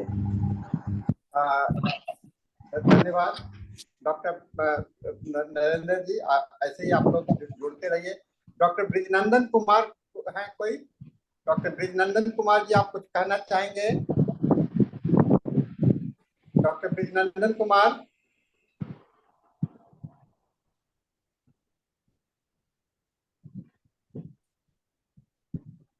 मैं अब अंत में मैं सबसे पहले रिक्वेस्ट करूंगा संदीप पीटर जी को। संदीप पीटर जी, आपने जो एक शुरू किया था, आज हम लोग 1 साल हम लोग पूरा कर रहे हैं। डॉक्टर संदीप पीटर जी, आप हैं? हाँ जी सर, हाँ जी। हाँ, डॉक्टर संदीप पीटर जी, आपने जो कार्यक्रम को चालू किया था, आपने जो इसका हम लोग कहते हैं जिसका फाउंडेशन के समय में आपने काफी मदद किया। हम लोग आज इस अवसर पर आपको धन्यवाद देना चाहूंगा कि आपने हम लोगों को बहुत अच्छा सहयोग दिया था, और अभी भी मुझे जब भी कोई प्रॉब्लम होता है तो मैं आपके साथ में बात करने का कोशिश करता हूँ। तो मैं आप डॉक्टर संदीप पीटर जी को निवेदन करूंगा कि कृपया आप इस मौके पर कुछ अपना शब्द को रखें। Doctor Sandeep Peter. Saini sir, thank you very much. ये आपका बड़प्पन है कि आप कहते हैं कि आप में ये अवसर पे मुझे आपने बुलाया, पर सर ये आगे बढ़ा है आपके वजह से। सर आपके वजह से यहाँ पे बड़े अच्छे दिग्गज होम्योपैथी डॉक्टर आए, अच्छे अच्छे टॉपिक्स पे चर्चा हुई, डिस्कशन हुआ, और आपके वजह से ऐसे बड़े डॉक्टर्स जो CCH NCH के डायरेक्टर्स और सीनियर लेवल पे रहे हैं, उन्होंने इस हिंदी IFPH को आगे बढ़ाया है। तो सर हमें सबसे ज़्यादा धन्यवाद तो आपको देना चाहिए है, क्योंकि आज जो भी IFPH हिंदी वाला भाग है वो सर आपके वजह से है। और शुरुआत में मुझसे ज़्यादा डॉक्टर कुरूप ने बड़ा साथ दिया, डॉक्टर शाजी कुडियत, सब डॉक्टर्स, डॉक्टर दिनेश ने बहुत साथ दिया। जब भी कोई नहीं मिलता था तो डॉक्टर दिनेश, शुरू में हम डॉक्टर दिनेश को पकड़ते थे कि हमें कोई डॉक्टर आज है नहीं हमारे पास बात करने के लिए। तो वो फिर 1-2 घंटे में किसी किसी को फोन करके हमारे लिए कुछ ना कुछ अरेंज कर देते। फिर एक भगवान के रूप में सर आप आए सानी साहब, और उसके बाद एक से एक अच्छे डॉक्टर आने लगे, और ऐसे ये आगे बढ़ा कि अब काफी एक हिम्मत है कि चलो ये रुकेगा नहीं, ये बढ़ेगा। तो सर आज के अवसर पे हम सबको आपको बहुत धन्यवाद देना चाहिए कि आप इसको इतनी अच्छे तरीके से आगे लेके गए सर। तो थैंक यू एवरीवन, आप सबका योगदान है, पर सानी सर का योगदान और क्रूप सर का योगदान हमें याद रखना चाहिए है। इसी योगदान ने आगे बढ़ाया है हिंदी IFPH को। धन्यवाद संदीप जी, अपना मदद अपना इसी तरह से हम लोगों को सहयोग देते रहिएगा। समय समय पर मैं आपसे सलाह लेता रहूंगा, परामर्श लेता रहूंगा। नहीं सर, आपसे तो हमको सलाह लेनी चाहिए सर, और जो भी बात सके हम जरूर करेंगे सर। देखिए, एक टीम वर्क है, टीम में सभी का बराबरी होता है, और इस टीम वर्क को हम लोग काम दृष्टिकोण से ही हम लोग इसको काम करते रहेंगे। मैं चूंकि हम लोग का समय समाप्त होने पर है, और आज ऐसा समय ही है, आज करीब करीब 6000 डेलीगेट्स हम लोग दिल्ली में हैं, और पूरे मतलब लगता है कि पूरे इंडिया के होम्योपैथी जो है आए थे, और राष्ट्रपति जी का बहुत अच्छा संबोधन हुआ है। हम लोग काफी खुश हैं कि आज भारतवर्ष एक रास्ता दिखलाया है कि होम्योपैथी के जो हमारे सबसे देश के सबसे उच्च शिखर के व्यक्ति जो हैं, तो होम्योपैथी के विषय में बात कर रहे हैं। तो ये एक बहुत बड़ी बात है, और मैं इसके साथ में आप सबों को धन्यवाद देता हूं। और साथ में मैं अपने आज के जो हम लोगों के चीफ गेस्ट थे डॉक्टर आनंद चतुर्वेदी जी, वो जुड़ तो गए लेकिन उनसे बात नहीं हो पा रही है, उनके नेटवर्क, क्योंकि सभी कोई ट्रैफिक में है। मुझे पता है नूतन शर्मा जी भी ट्रैफिक में है, दीपमाला जी तो शायद लगता है होटल पहुंच गई हैं, और भी बहुत सारे साथी जी। मैं भी ट्रैफिक में थी, मैं रास्ते में ज्वाइन करते हुए आई हूं, बट हाँ, मैं देखा कि आप गाड़ी में थी, अभी आप रूम पहुंच चुकी है। तो इसी तरह से सब लोग होंगे, और गिरीश गुप्ता जी भी हमको कहे कि मैं रास्ते में हूँ। और इस अंत में मैं डॉक्टर कुलवंत सिंह के विषय में भी कहना चाहूंगा, तो भगवान उनको जल्दी से स्वस्थ कर दे, जिससे कि पुनः उनके लेक्चर लोगों को काफी पसंद हुआ करता था। तो इसके साथ में आज का कार्यक्रम यहाँ समाप्त होता है। आप सबों को धन्यवाद, और हम लोग चलते हैं अब अगले पड़ाव पर, अगले वर्ष में प्रवेश करते हैं कल से। और कल का कार्यक्रम जो है तो हम लोग शुरू करेंगे अपने युवा सदस्य डॉक्टर मनीष आजाद से। और कल मनीष आजाद जी आपको पर्सनैलिटी डिसऑर्डर का एक नया रूप दिखलाने जा रहे हैं। आप लोग फिर से आइए, और हम लोग इसी तरह से इस कार्यक्रम को, यह सिलसिला है, मार्ग है, और इस पे चलते रहना है। जीवन में कभी बैठने का काम नहीं करना है, चलते रहना ही जिंदगी है ना। कहते हैं कि जब तक हम चलते रहोगे तो जब तक जिंदगी रहेगी। और यही उद्देश्य के साथ और इसी आदर्श के साथ सभी को मैं आज विश्व होम्योपैथी दिवस पर डॉक्टर महात्मा हैनीमैन जयंती के अवसर पर आप सभी को धन्यवाद देता हूँ, बधाई देता हूँ। और मैं सभी से यह भी आग्रह करता हूँ कि आइए होम्योपैथी के जनक डॉक्टर हैनीमैन के मार्गदर्शन पर और उनके जो प्रकृति के नियम पर बने हुए होम्योपैथी के लिए जो विधान दिया है, उसके लिए हम लोग उस पर चलने का बनाए रखें। तो इसके साथ में मैं इस सेशन को समाप्त करता हूं, और डॉक्टर मनोज को यह सेशन हैंड ओवर करता हूं। डॉक्टर धन्यवाद धन्यवाद धन्यवाद धन्यवाद। बहुत अच्छा। Hand over to Manoj. Doctor जय हैनीमैन, जय होम्योपैथी, जिंदा रहे। Thank you, Sahani sir. Good evening, good afternoon, and good morning. This is the 1318th day of continuous webinar conducted by International Forum for Promoting Homeopathy. आपको धन्यवाद। Yes. सानी साहब, आपको धन्यवाद। Today we are celebrating the World Homeopathic Day along with Dr. Samuel HAHNEMAN'S birthday. Let us begin the session with a prayer from Dr. Herbert D. Silva. Thank you.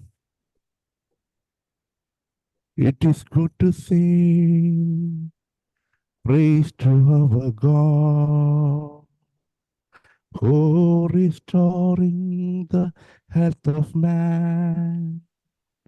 Thank God for this wonderful day, the birthday of Dr. Samuel HAHNEMANN, father and founder of homeopathy. God's love is homeopathy. God's touch is homeopathy. God's gift is homeopathy. How sweet is homeopathy. Similia similibus curanda. Similia similibus curanda. Similia similibus curanda. Similia similibus curanda. Similia similibus curanda. Similia similibus curanda. Similia similibus curanda. Similia similibus curanda. Happy birthday to you. Happy birthday to you. Happy birthday to dear Dr. Samuel HAHNEMANN. Happy birthday to you. May the good God bless you. May the good God bless homeopathy. May the good God bless IFPH. May the good God bless you all. Thank you. Thank you, Dr. Oh, Thank you, Dr. Hibbert. It's written and produced and directed by Dr. Hibbert. Congrats for your excellent prayer song here. And now I invite Dr. Shaji Kudia, the Vice President of IABH, to say to welcome you all to the session that is, sir will be talking the welcome speech here. Thank you, Dr. Danesh. It is with immense pleasure and joy I stand before you to welcome all of you to this World Homeopathy Day celebrations, which is vastly celebrated in India. The first time in the history of India, the President of India is joining to inaugurate World Homeopathy Day in one of the biggest auditoriums in India. So it is full, as you can see from the pictures coming from the location. So it is a history-making thing all over the world. Today, we all are one way or other involved in some activities connected to the World Homeopathy Day celebrations. So there are many challenges that we face today in the world. There are a lot of oppressive and suppressive actions happening to stop homeopathy from practicing and progressing, so that its beneficial use will be happening for every citizen in every country in the nook and corner of the world. So this is our responsibility to do everything possible to bring up this science and healing system so that the beneficial use of this will persist and exist beyond our times. So International Forum for Promoting Homeopathy is formed with such a mission and vision so that we will be contributing towards its growth and progress in our lifetime in every way possible, so that this system of medicine will be contributing for the healthy existence of humanity. So we need to work for the promotion of homeopathy in prevention, treatment, and rehabilitation of various diseases. Most especially, the WHO-like organizations are predicting again pandemics, and they are bringing international pandemic treaty with the different motivations. So the relevance and significance of homeopathy is beyond our imagination. And also in research and development activities, where the material science guided linear science is dominating the research science and research field, which is not sufficient, which is not really scientific to study a living organism, where holistic science or nonlinear science is the real scientific research methodology required. So a big paradigm shift is needed in the research and development activities around the world. And we are the people to inform the world, especially the scientific community, about this big paradigm shift requirement. And also the education system, including some homeopathic organizations, are limiting the education of homeopathy to medical graduate only, whereby the number of homeopathy doctors produced will be limited, so that the progress of homeopathy will be retarded. So let all the doctors who are graduated from any medical field join and study homeopathy. It is a welcome development. But also, like what is happening in India, for the progress of homeopathy, a particular curriculum should be formed exclusively for homeopathy education, with the inclusion of all medical subjects, with the homeopathy topics like materia medica, organon, homeopathy pharmacy, homeopathy philosophy, along with all required medical subjects, so that the homeopathy graduates will be at par with any other system of medicine in the world.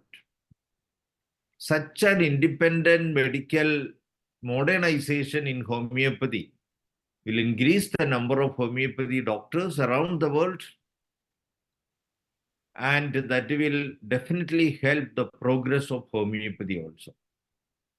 So in this World Homeopathy Day celebrations time, I am reminding all my fellow homeopathy doctors from around the world for such revolutionary and paradigm shift modifications that we need to make, so that the worthiness of this system will be established and progress, and the real potential of this medicine to become the #1 system of medicine in the world will be made possible. So with these efforts, I am getting into my real responsibility of welcoming you all for this function. I primarily welcome our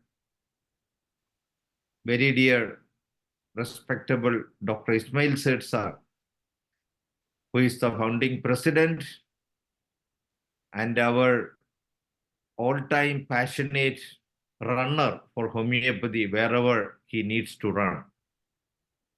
At this age of as young as 74 years, he is running.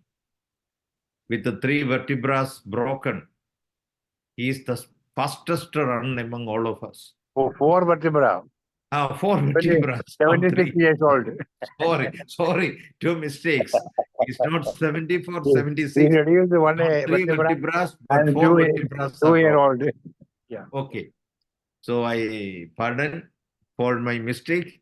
So I very sincerely and wholeheartedly welcome our dear President of IFPH, Dr. Ismail Seth sir, to this World Homeopathy Day. Thank you. Welcome, sir. Then we have very important person always participating from the birthplace of homeopathy, Germany. Our dearest Dr. Beatrix Jessner, who is our own not only friend, but sister, or the closest person in our family, to contribute to bring us the important life history of Dr. Hahnemann, right from the birthplace of Dr. Hahnemann. With the whole love and affection, I invite Dr. Beatrice Jessner once again to this World Homeopathy Day celebrations to be the keynote speaker for IFPH. Welcome, Dr.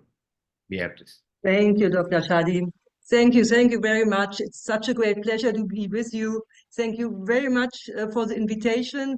It's such a great pleasure for me to speak from the homeland of homeopathy and the motherland of Dr. Hahnemann. And today we celebrate his birthday. No, wait. Please wait. The welcome speech is continuing. Please wait. I didn't. No problem. No problem. We have few more people to welcome. Few more people to welcome. So the next important guest today, keynote speaker, is Dr. MALAYALAM, who is also coming from United States of America, from where we got tremendous contribution to homeopathy in the beginning. But unfortunately, certain people who control the world damage homeopathy by making irrational legalities that stopped homeopathy in America legally. We know that like many big time doctors of homeopathy, legends of homeopathy lived and contributed highly to the homeopathic field, which is not existing today. So we need to join hands together from around the world to legally establish homeopathy in the United States of America and also in other American countries. So Dr. MALAYALAM is playing a very important role in US in bringing such a movement for re-establishing homeopathy in universities and make it available legally in United States of America. So I remind you, Dr. Kathy, that our time is coming. This new solar eclipse is the beginning of our times. So we can expect wonders will be happening from now onwards. So with the full fire, you can do your job. And we welcome you once again to IFPH World Homeopathy Day celebrations today to deliver your keynote address to post-COVID scenario and homeopathy. Welcome you, Dr. Kathy. Thank you. Thank you very much. I'm very pleased and honored to be here once again. Okay, so again, I welcome Dr. Ajini and Dr. Danesh, who will be moderating and saying the vote of thanks. Dr. Ajini and all others who are participating today for this wonderful occasion. So on behalf of IFPH and on my personal behalf, I invite you all and welcome you all to this webinar session of World Homeopathy Day celebrations. Thank you. Thank you, Dr. Shaji Kuriat. And it's the time to inaugurate the session. And now I invite Dr. Ismail Said. Sir is the president of International Forum for Promoting Homeopathy. You are welcome, sir. Something happened. What happened, sir? Sir, he's there. Sir, said sir was there, but now sir is still joining. I think we can go to the main speaker. Yes, and now so that we can begin the session. And now we invite Dr. Beatrice Gessner from Germany to begin the first keynote address, and sir will inaugurate the session later because there is some network problem with sir. So let us begin the session. Thank you, Dr. Danesh, and thank you, Dr. Shadi, for your nice words. And it's a great pleasure for me to be with you today, and also a great pleasure to represent here Germany, which is the homeland of homeopathy and the motherland of our great master. Thank you so much for IFPH creating that platform and connecting the different continents and to talk about facts. Just 2 hours ago, we met in South America with Dr. Marian Salcedo. Dr. Sokimara also was there, 50 colleagues from Latin America, and a big surprise, Dr. Shadi talking in Spanish. Dr. Shadi, congratulations for that kind of globalization. So really very, very nice and close to our hearts. So if I'm not wrong, today we celebrate the 269th birthday of Dr. Hahnemann, and we are in the year 200.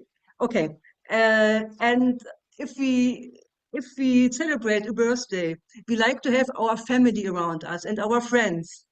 And I think Dr. Hahnemann would be very happy to see us here, the big family, celebrating his birthday worldwide in different continents. And also IFPH did promote these things in such a nice way that we are meeting. And what are the presents for Dr. Hahnemann? I thought today, I feel the presents are our patients. Just today, a patient came, a woman with a bleeding of the brain 1.5 years ago, recovering more or less, but with brain fog, depression, difficulty to sleep. She came 2 weeks ago. I gave natrium sulfuricum and M potencies. Now 2 weeks later, she's quasi cured. No brain fog, sleeping well, no depression anymore. So what kind of therapy is able to do these things? I'm sure for allopathy, it would not have been possible. So we speak for thousands and millions of well-treated homeopathic patients here. And for each patient who is experienced that kind of homeopathy, that kind of cure, it makes a great difference. So thank you, Dr. Hahnemann. Today we have the day to say thank you and appreciate what you did do for us. And I decided to give some short information about the life of Dr. Hahnemann. I'm sure you know a lot. So I tried to find out some things perhaps could be new for you. And first of all, I tried to play a video about Meissen, the birthplace of our dear master. So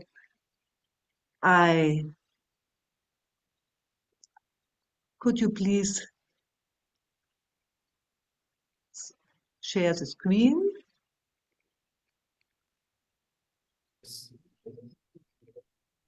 It's visible. It's visible, thank you. So I will have to check the tone. Ton freigeben. Okay.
Okay,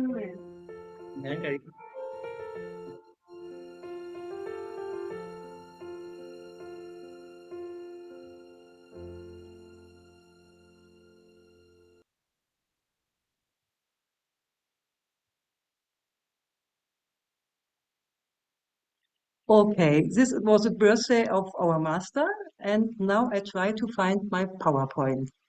Can you see that? Can you see the slides? This is biography. Very good, biography. So today is the birthday of our dear master, Dr. Samuel Hahnemann. And let's talk about the energy of Dr. Hahnemann. That's also interesting. We have his books, we have his cases. So, but what is the energy of this person?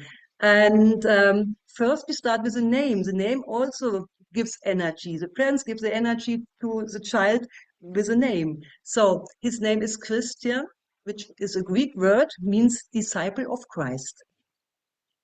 So that's a person who is highly spiritual. Then Friedrich is a German name, and it means a man of peace and protection. We had great kings with the name of Friedrich in Germany. And Samuel is a Hebrew name, and it means I'm heard by God. So we already feel that very highly spiritual energies are in his name. Dr. Hahnemann had an intense and meaningful life. He grew up and lived in times of war. He was a scientific discoverer and above all, an excellent and gifted practitioner. He had 11 children, moved 20 times from home, and he lived in poverty for decades. He left conventional medicine. He did write the following to the famous Dr. Hufeland, who was a physician of the king in these times.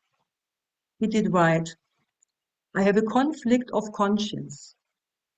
I made myself a sensitive conscience, treating unknown diseases in my suffering brothers with these unknown drugs, allopathic drugs. To become an aggravator of the lives of my brothers, or even a murderer, was my most terrible thought, so terrible and disturbing to me that I gave up my medical practice entirely during the first years of my marriage, having already 5 children. He invented a new system of healing. What kind of personality did our master have? This will be reflected in his new healing system. Let's have a look. His childhood. His family was highly respected and wealthy. The grandfather, father, and uncle were well-known members of the local Protestant community, Christian people. And professionally, they have been artists in porcelain painting. You could see that in the video. Meißen is the most well-known city in whole Germany for this kind of porcelain. And to do this, they also had knowledge in chemistry to make the colors, to do the porcelain. They had facilities and knowledge in chemistry. His family might be important also. 1 year after his birth, there started a big war, and Friedrich the Great confiscated the porcelain of Meißen. So his family became poor. And young Samuel was intelligent and a gifted pupil, but because of the economic reasons, he could not attend school regularly and studied a lot at home on his own. He preferred to read books than to play with other kids. So what kind of energy we see here? He loves to study on his own, and he has an endurance to study. His father, to improve the mental ability of his son, his father gave him special issues to think about and asked him to stay in the cellar and not to come out before he found a solution. So he trained his son to think profoundly. Hahnemann said about his father, being and acting without shining, that I learned from my father. So this means authenticity. The father, where help was needed or something good to do, my father was there without using many words. Empathy, modesty. His noble perception of the deep wisdom of creation, of the dignity of humanity, and their heart-empowering destination always were expressed by his action in perfect harmony. So we have humanism. This gave me the direction from inside. So what are the emotional lines in our master and also in our healing art, homeopathy? We have to love to study. We all know this. To study and to learn. We have to think profoundly. We need a lot of empathy with our patients. We have to be modest and honest. And with humanism. And very important, all of us have a spiritual way to present homeopathy in this world. And this is also made in an artistic way, because homeopathy is an art of healing.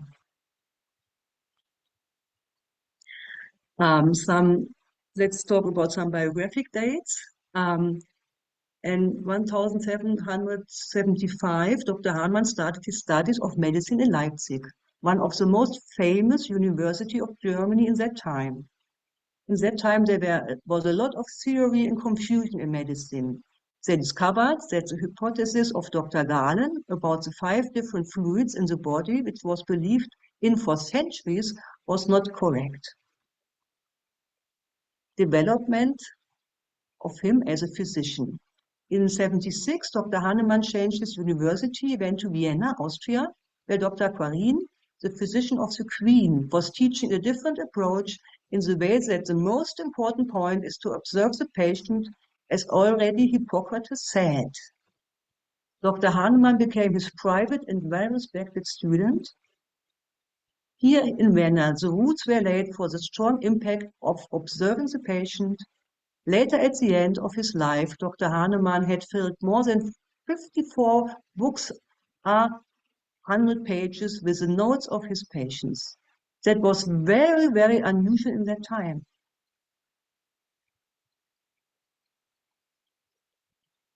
Later in his own clinic, Dr. Hahnemann emphasized the importance of hygiene, fresh air, clean houses, simple and healthy food.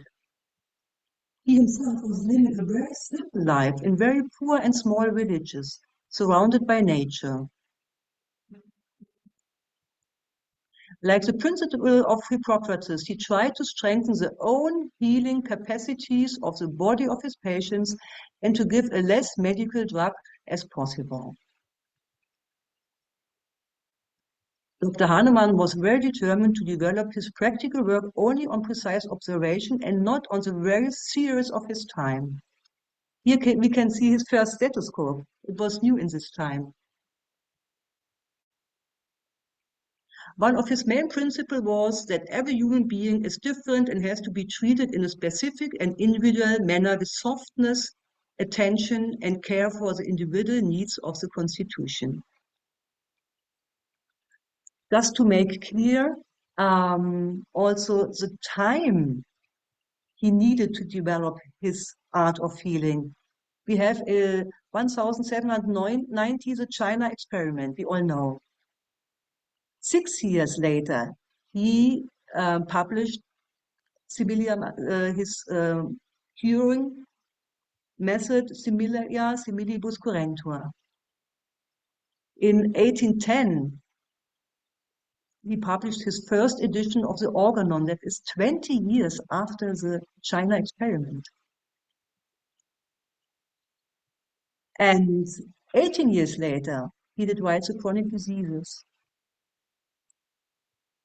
And 15 years later, after this, he published or did write the last edition, the 6th edition of the Organon, just to be aware of the time he was putting into the development of homeopathy. So Short after publishing the organon in 1810, Hahnemann moved to Leipzig, the metropole of medicine in his region, and started to teach as a university this new healing method called homeopathy. His lectures were famous but not so well accepted because he was talking very angrily about the methods of allopathic medicine. In 21, 11 years later, he moved to Köthen in the age of 66, and there he did write the chronic diseases. So, Dr. Hahnemann was working continuously to improve his healing method. In 1830, his beloved wife passed away.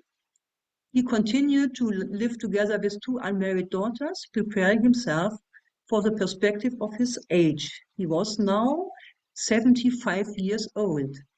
He was getting weaker and did not leave his house and his garden for 1 year. So, and now something happened nobody did expect. And I'm talking now about a happy end. A young woman, Melanie Derville, a French woman, arrived to be treated. She was a painter, a poet, a very courageous young woman, you know the history. And she consulted Dr. Hahnemann because of a persistent neuralgic pain in the right lower abdomen, preventing her from working as an artist in painting. She had read the 4th edition of his organon in French and was fascinated. Some of her very good friends died young because medicine could not help and she was suffering from this. Now something totally unexpected and magic happened. And we know this from the letters of Melanie Hahnemann. They fell in love, and after only 3 days, Dr. Hahnemann asked Melanie to marry him, and she accepted. They went to Paris. I only need two more minutes, okay? They went to Paris. They were warmly welcomed by the Homeopathic Society and opened a homeopathic clinic in Paris. Melanie was organizing everything, and because she was a very well-known and famous personality in Paris, many noble people like artists from the theater, composer, poets, businessmen were asking for treatment of the genial Dr. Hahnemann. Melanie was present in all consultations, writing the notes of the patients in French documents which still exist. We have these books. She became a very dedicated homeopath, and as she always had wished so much to become a medical doctor, which was not possible for her as a woman in that time, she was very happy.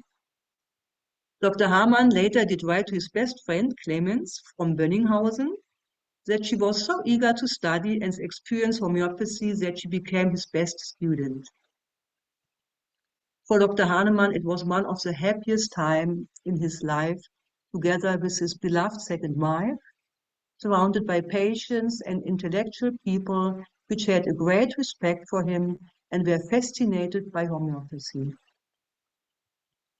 In his last years, Dr. Hahnemann experienced again the potencies and the frequency of his application, and he developed the LM potencies. Always working, always going on. And these are quasi his last words he did write. It's in French. Le plus indétectable trésor sans une conscience inébranlable et une bonne santé. L'amour de Dieu, l'étude, le soin, même, donne l'une. L'homéopathie donne l'autre. That means the most valuable treasure of a human being are a conscience without reproach, a good conscience, and a good health. The love to God and working on yourself gives a good conscience, and homeopathy gives a good health. So Dr. Hahnemann passed away in June 1843 peacefully and in the presence of his beloved wife. His grave is in Paris at the graveyard Père Lachaise. He gave an incredible treasure to us. Centuries later, we are treating in his name. Thank you, dear Dr. Hahnemann.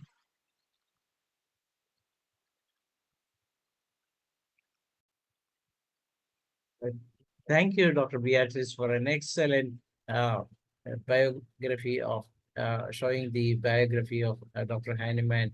It's really a great tribute to Dr. Hahnemann and on his birthday. This is what IFBH is dedicating to our master, Dr. Samuel Hahnemann. Thank you. Let us go to the second part of the session, and it is up to now I invited Dr. Kathy May Lemon from USA to speak about the post-COVID scenario and homeopathy. Welcome, madam. Thank you. Thank you very much. And now I'm going to try and get my PowerPoint. Yes. Shared. Okay, hang on. I wish I was more comfortable with things electronic. So just a minute. Let me share the screen and then.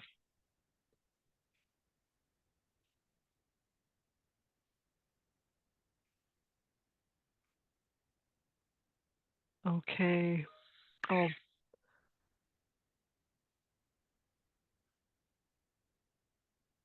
I will get this figured out. One moment. I'm going to. I apologize. There we go.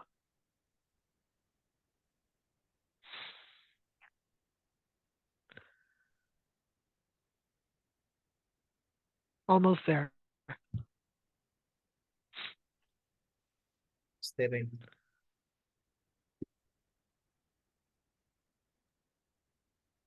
Okay, there we go. Okay. Is it being shared? Is my screen being shared now, or do I need to press something more? There is some technical problem, madam. Okay, it'll be just a minute then. Once I get going, it'll be very smooth.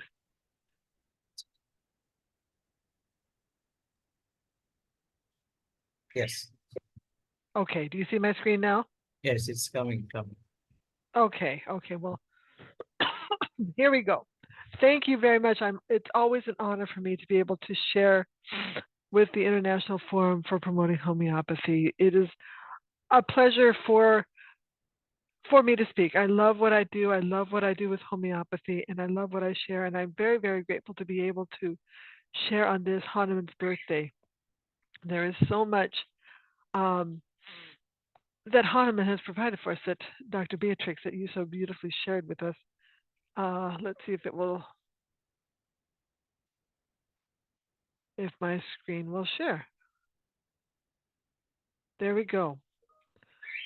Okay, how the world has changed since 2020. We got there is such a value in knowing history. I talk about this all the time whenever I speak. We've got to know it. Why? Homeopathy, homeopathic medicine, has managed to remain virtually unchanged for more than 200 years, and it has ever remained highly effective medicine. We are in a state of wonder. We are in a wonderful, thanks to this man, wonderful time we have because of Hahnemann. Dr. Sir William Osler, known as the father of modern medicine today, he has said this about the founder of homeopathic medicine: no individual has done more good to the medical profession than Samuel Hahnemann, the father of homeopathy. He's recognizing this. And along with this, we need to recognize, of course, Hahnemann's intrinsic work, his organon, where he begins with these words: the physician's high and only mission is to restore the sick to health, to cure, as it is termed. What do we have with homeopathy? Well, it's first, because of what I'm presenting. I'm sorry, got allergies over here. I want it to be sure that we understand the whole picture. What has the coronavirus brought mankind? Let's look at the whole thing. It's brought a heightened awareness of what conventional medicine, as a rule, has ceased providing. I can't speak for every country, as well as I can speak, of course, for the country where I live, the United States. There are good medical doctors there. all over the place. No question about that. But as a rule, a lot of medicine has been forgotten. Along with this, there's a bigger demand, a growing demand for having afflictions actually cured, not simply palliated. There's a bigger demand for the actual prevention of afflictions. There's also a bigger and a broader understanding among all mankind of what health is and what it is not. And what has this brought to us in homeopathy and homeopathic medicine? Let me tell you what I feel it has done. It's brought us a treasure. It's brought us a treasure. One of the benefits, the major benefits we need to appreciate we've got here in homeopathy. We have a veritable and yet still somewhat potential golden age for homeopathy embarking on us now. We must prepare for this properly from this point forward. How do we best do this? Well, guess what? In my opinion, we must have a good, solid understanding of what homeopathy is, where it has come from, what it is we have to offer mankind. What we have is something conventional medicine literally cannot shake a finger at, and that has frustrated conventional medicine, allopathic medicine, since the time of Hahnemann. It hasn't stopped. So let's look at the comparative picture from just these last 4 years, what we have. Now, my organization is called Homeoprophylaxis, a worldwide choice for disease prevention, HPWWC, in January of 2020. My organization held a conference in New Delhi. Dr. Anil Khurana gave one of the opening addresses, and in this he mentioned something about a coronavirus coming from where? Wuhan, China, and he said we should probably keep an eye on this. Well, first of all, it's good to understand what a coronavirus is, because at first, when I first heard of it, I thought, well, it's a coronavirus. Guess what? The coronavirus itself has been known for almost 100 years. It's known to provide up to 30% of the common cold. It's a very, very minor illness. So I didn't think much of it. But Dr. Khurana, you pay attention to people of the where Dr. Khurana is right now and what he says. So because of this, because of keeping an eye on things, in February of 2020, arsenicum album 30C was recommended from India to be used prophylactically against this. When I came home, there was already people wanting this, and it was what I was promoting here as well. Okay, but let's look at India. Where did the homeopaths in India get this idea of using arsenicum album as a prophylactic? Guess what they did? The homeopaths were doing their research, evaluating the symptoms of what was presenting. Guess what that's called? That's called a genus epidemicus. How effective has this standard homeopathic approach been proving to be? This is the approach that's been used for more than 200 years. Let's go back to 1799 in Königslutter.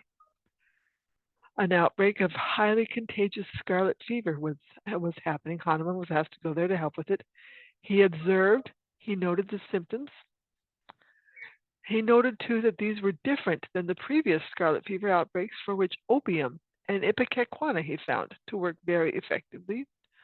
But he did notice that the symptoms he was observing coincided with those that the remedy belladonna worked with. And so he found this to cure, but he also looked at it more closely and determined that it would also prevent the scarlet fever.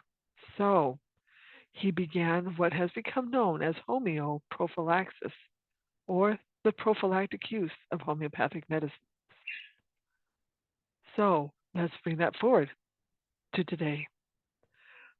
The 23rd of August, 2020, this is just 5 months after starting this arsenicum album protocol. Came across this story from the Indian state of Gujarat. I didn't have a good picture, so there's just a link that if you're able to, please pull this up. What did they find there? Arsenicum album, this protocol was given to 500 the state's population approximately 34 million people as a prophylactic against COVID-19. It was reported to be about 99.6% effective at preventing illness. So, noting and evaluating symptoms is how homeopathy has effectively worked, again, for more than 200 years. It works. What has conventional medicine brought us? I'm not going to get into a lot of detail here, but I want this picture to be very clear for us all. What seems to be at the heart of conventional medicine is this. It's the powerful motivator of this word, fear. That's what I feel it is based on. It has become based on. This is what drove everything in the public eye, starting at the time of the initial panic in early 2020 when the specific coronavirus was first officially recognized. We all know this: social distancing, lockdowns, masks, the V, the jab, okay? Also, this also included governmental and even employer intrusion and mandates. We all know, we all have experienced this to one degree or another. It's affected all of mankind. An invasion such as this has never been done to this extent in recorded history. How healthy has society become following the directions given from conventional medicine? We've all seen these statistics: heart attack rates, cancer rates, chronic diseases in general, miscarriages, stillbirths, infertility, and much, much more. This has been happening at a steadily increasing rate. Guess when? Since 2020. Additionally, there's been rising death rates, lowering life expectancy. Nothing to be excited about. But this is what we need to grasp hold of and be proud of. With what we've always had within homeopathy is what people are demanding with ever more fervor today. Something different, something more. Medicine that actually heals and promotes and sustains health. It is a time that we must fully recognize and embrace the fact that we in homeopathy have always had what the common person today is now desiring even more loudly. We need offer no excuses or justifications. Homeopathic medicine is solid medicine, the foundational principles of which have remained virtually unchanged since it was introduced by Dr. Samuel Hahnemann, again, more than 200 years ago. Now, I always like to put this little clause in here that it is good to recognize what is seen as rules, regulations within your own countries. I can't speak for every country. Yes, we have problems here in the United States, but we've also got powerful groups like Americans for Homeopathy Choice and wonderful attorneys that are working on our side. We've got a lot of work to do, but the important thing that we have got to do within homeopathy is not try hiding what we've got. And I'm going to get into that more here too. So homeopathy is not conventional medicine, never has been, never will be. We need to observe, recognize how homeopathic medicine has stood historically. This was shared here in the United States when homeopathy was so big here. This quote I love to share: this homeopathy is not so much a separate school of medicine, but a postgraduate extension of medical training. This is what we need to realize homeopathy is. Homeopathy was once recognized. It can be so again. We must understand things homeopathic in a homeopathic way. Homeopathic medicine does not stand any firmer, nor is any better if it is confirmed, in quotes, by conventional means.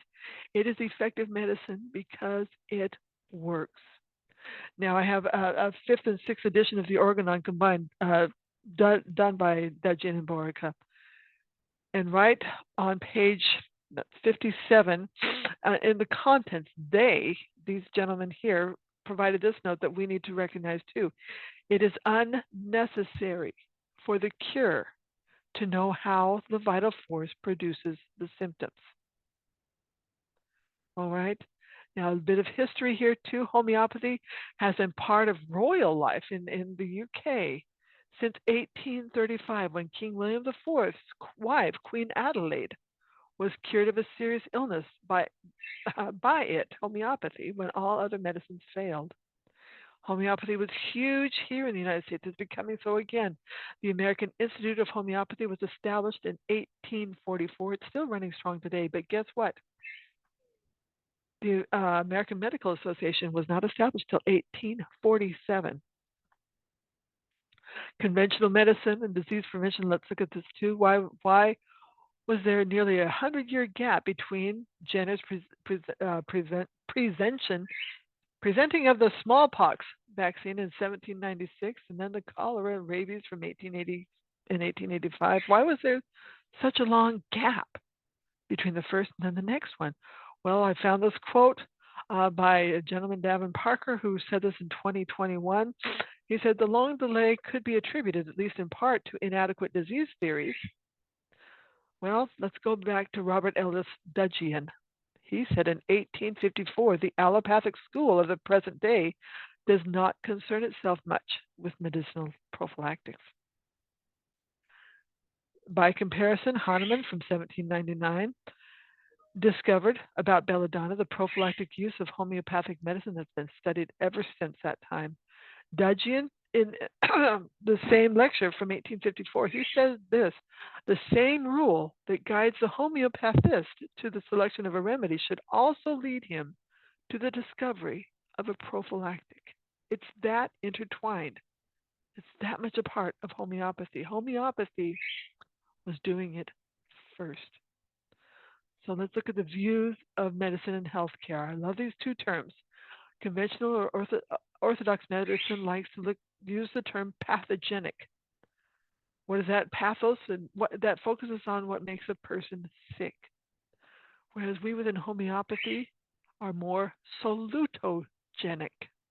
Solution, we want to focus on what makes and keeps a person well. Remember those two terms. The idea of disease, I love this term here. This is in the homeopathic dictionary, a lack of ease, simply an illness or sickness, a disturbance in structure or function of an organ system, or part of the body, an abnormal condition of an organism or part thereof as a consequence of stress, infection, inherent weakness, or environmental stressors, which impairs the normal functioning of the organism, a vast, limitless concept to explore. Healthcare is the preservation of health, not the avoidance of disease. Let's focus on salutogenics. And Hahnemann says this himself right at the aphorism number 9. I love the final phrase here. When we're talking about health, the reasoning spirit who inhabits the organism can freely use this healthy living instrument to reach the lofty goals of human existence. This is what homeopathy focuses on. Let's look at this idea of susceptibility, which is what Hahnemann in his organon says again and again. Susceptibility, having little resistance, easily influenced. Okay, the degree of sensitivity to outside influences. Homeopathy aims to decrease a person's susceptibility or sensitivity to disease-producing influences. Let's look at a couple, because German is my second language. For the word susceptible, and this is what we find in the original printings of the organon by Hahnemann, empfänglich, anfällig, words for susceptible. What do those two words mean? Empfänglich, more receptive. Anfällig, prone. Okay, the idea of susceptibility is simply a key word we need to know within homeopathy. Okay, I'll talk about immunity another time, but susceptibility is more the homeopathic term we need to know. No, what we seek within homeopathy is this: the reduction of susceptibility. Within homeopathy, this idea of immunity is understood to be a dynamic occurrence provided by and through the entire body. It's not attributable to just one thing, such as an antibody. Decreasing a person's susceptibility or sensitivity to disease-producing influences involves informing the person's body of what it needs to be learning so that this may be accomplished. I can talk all day about this idea of antibodies, but let's look at what we have and what we encourage within homeopathy. Since Hahnemann's time, This has been shown to be possible when done energetically and dynamically with the appropriate homeopathic medicines, which also work with similar symptoms in a person suffering from these. So medicine and healthcare, where you get what you're looking for, when you are constantly looking for what causes an illness, this is the only thing expected to be found. And frustration will result if experiments into this do not result in consistencies. It is not necessary, as I've shared with you, that it is not necessary to know what causes disease. What is necessary is to find what cures it. And Hahnemann unmistakably added that what can cure a disease can also prevent it. Hahnemann, with his belladonna and scarlet fever, excuse me, for prevention. Here's just some statistics for there. It's from 1799.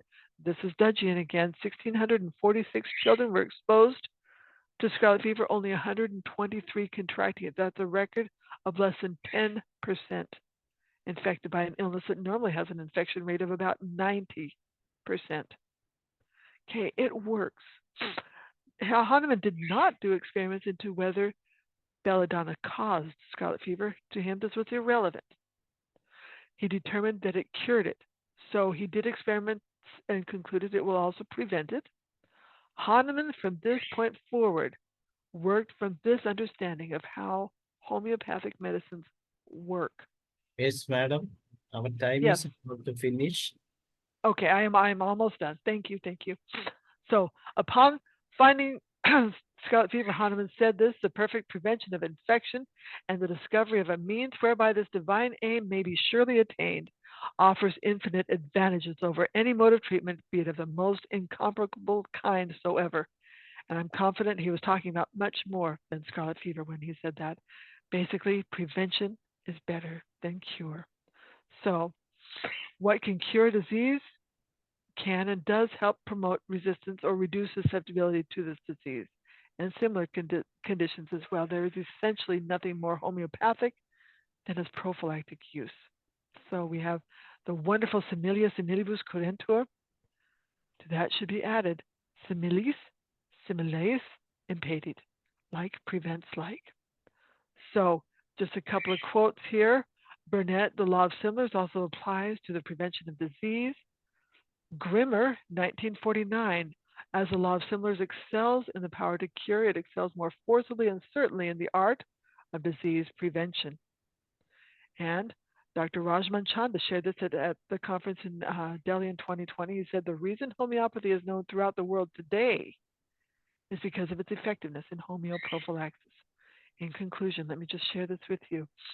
Research must continue within homeopathy. Hahnemann would insist, but I will present that this is best done from a homeopathic perspective, within homeopathic parameters. Things are appropriate to continue researching and studying would include all of these that we know. And then also note that Hahnemann, as Dr. Beatrix noted as well, Hahnemann was talking about living healthy, eating healthy, exercising, cleanliness, all the way as early as 1792. Okay, we knew it before. Okay, from here forward, it must be understood that homeopathy is a complete form of medicine in and of itself. It can be very complementary to conventional medicine, and it can stand very well on its own. Getting bogged down with trying to define things further and further too often leads to forgetting what we are here to do. We must let our focus be on doing what we can to make our patients well. And remember, homeopathy was doing it first. So as we move ahead, we are at a tremendous time of change. The time to embrace change is now.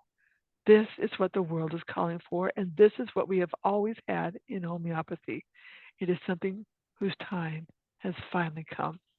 Homeopathy was doing it first. Just ever remember that. Okay, this is my book here. It's available now at Emrys and at Amazon. I will encourage you, please, to get this. It's very soon coming to India as well. Now, there's practitioner training I have. You can talk to me about this. I just want to thank you again for this time that I've had to share with IFPH. Let us remember Hahnemann, whose birthday we recognize today. He was the first. So thank you very much.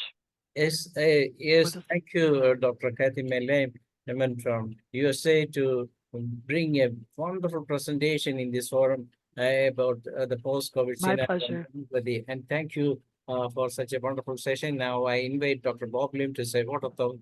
Before that, just 1 minute for sir to say the inaugural just in a short time because sir has missed. Sir, just a minute, sir. Now, Yes, sir. English section, eh? Yeah, English. yes, sir. Concluding speech. I say inauguration speech, eh? Very shameful.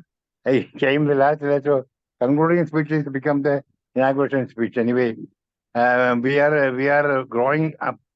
Now we are more than 100 countries all over the world is participating there under the IFPH. But our membership is very low. Yeah, in Hindi section 27 maximum I got. English section it is 51 or something, and Malayalam I don't know how much it comes. Anyway, we are participating all over the world representing for homeopathy. Our motivation is to improve homeopathy language, homeopathy treatment, homeopathy method over the all system of medicine. That's our motivation. Because all the systems are well, they are doing wonders and they are doing very good report.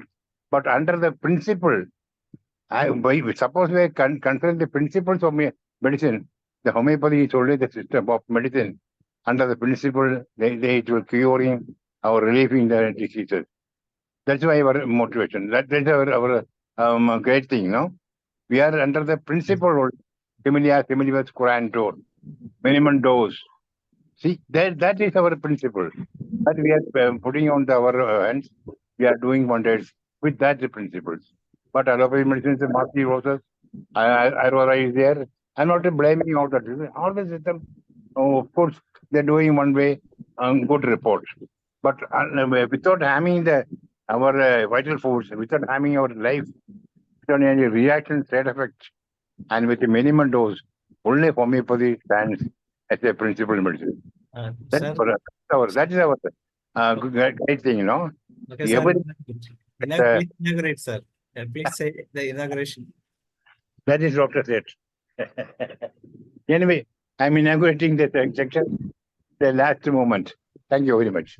That was due to the technical problem that things happened with this is because since it being an online program. Now we invite Dr. Bob to say what of thanks to this session. Thank you very much, Dr. Ganesh, the moderator tonight for this auspicious day. That is the World Homeopathic Day, and this is also our 1318th day of uninterrupted daily webinar of the IFPH. That is the International Forum for Promoting Homeopathy. It's a global network now. So congratulations to IFPH. And I would like to thank you for the Dr.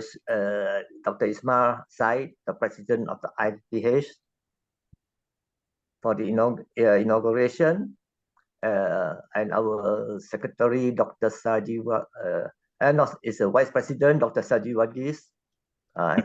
He's a very active personnel here, and also members of the IFPH committee members like Dr. Manoj and those who have contributed in one way or another to help this IFPH to continue the what they call the international uninterrupted webinar to promote homeopathy. And also tonight's session, we had Dr. Beatrix Gessner from Germany, which she has described very brilliant. Guten Tag, Dr. Beatrix, excellent. And she has described so much about Dr. Hahnemann from the history until his emotional stage, and that is a very good insight into it. And I have been to Germany, to the tomb, the final tomb, burial place of Dr. HAHNEMANN, and also the first place where he was buried at the Montmartre cemetery. It was excavated later to another famous cemetery in Paris. I've been to the place where he was educated in Leipzig University in Germany. And the only place I haven't been is his birthplace is Meissen. I miss the place. So one day we hope that Dr. Beatrice will organize a trip for us. Then we go and visit the birthplace of Dr. HAHNEMANN at Meissen. Thank you, Dr. Beatrice. Danke. Guten Tag. And we also have like to thank Kathy May for her insight into Dr. Kathy May Lemon of USA for her insight into the post-COVID scenario and about the function of homeopathy in the prophylaxis. And I agree with her that we should continue to do more research on the homeopathic prophylaxis, because it's not only arsenicum album alone that can prove to be a good prophylaxis. It has been proven in scarlet fever with belladonna, and also we also take into consideration aconite also can be a good prophylaxis. Also, there's many other remedies in homeopathy that can be a good prophylaxis. And in all, we like to thank the participants tonight for their support in this homeopathy forum, and those who are online now. Dr. Ram, I think he wants to say something. Maybe he didn't have a chance. Maybe we can hear more from him next time. And for those who attended tonight, we'll say a very big thank you. And also for Dr. Pishira and from the Malayalam session, whom he has taken a bit of time. So I welcome you to celebrate with us in this great day of HAHNEMANN, that is to remember the World Homeopathic Day in remembrance of Dr. HAHNEMANN. And I also like to send my regards to those from the global network, like from South America. I think Mariam, Dr. Mariam Sasido is there. ¿Cómo estás? Thank you for all your support in this international forum for promoting homeopathy tonight. And let us together carry the flag of homeopathy. Thank you very much. And over to you, Dr. Danesh. Thank you, Dr. Boblim. With that, we come to the end of the day 1318. And tomorrow we will have a session from Dr. Huang Wei Leng from Brazil, and she will be talking about post-COVID scenario and homeopathy. With that, it's over to Dr. Shaila to begin the Malayalam session. See you all tomorrow. Good night.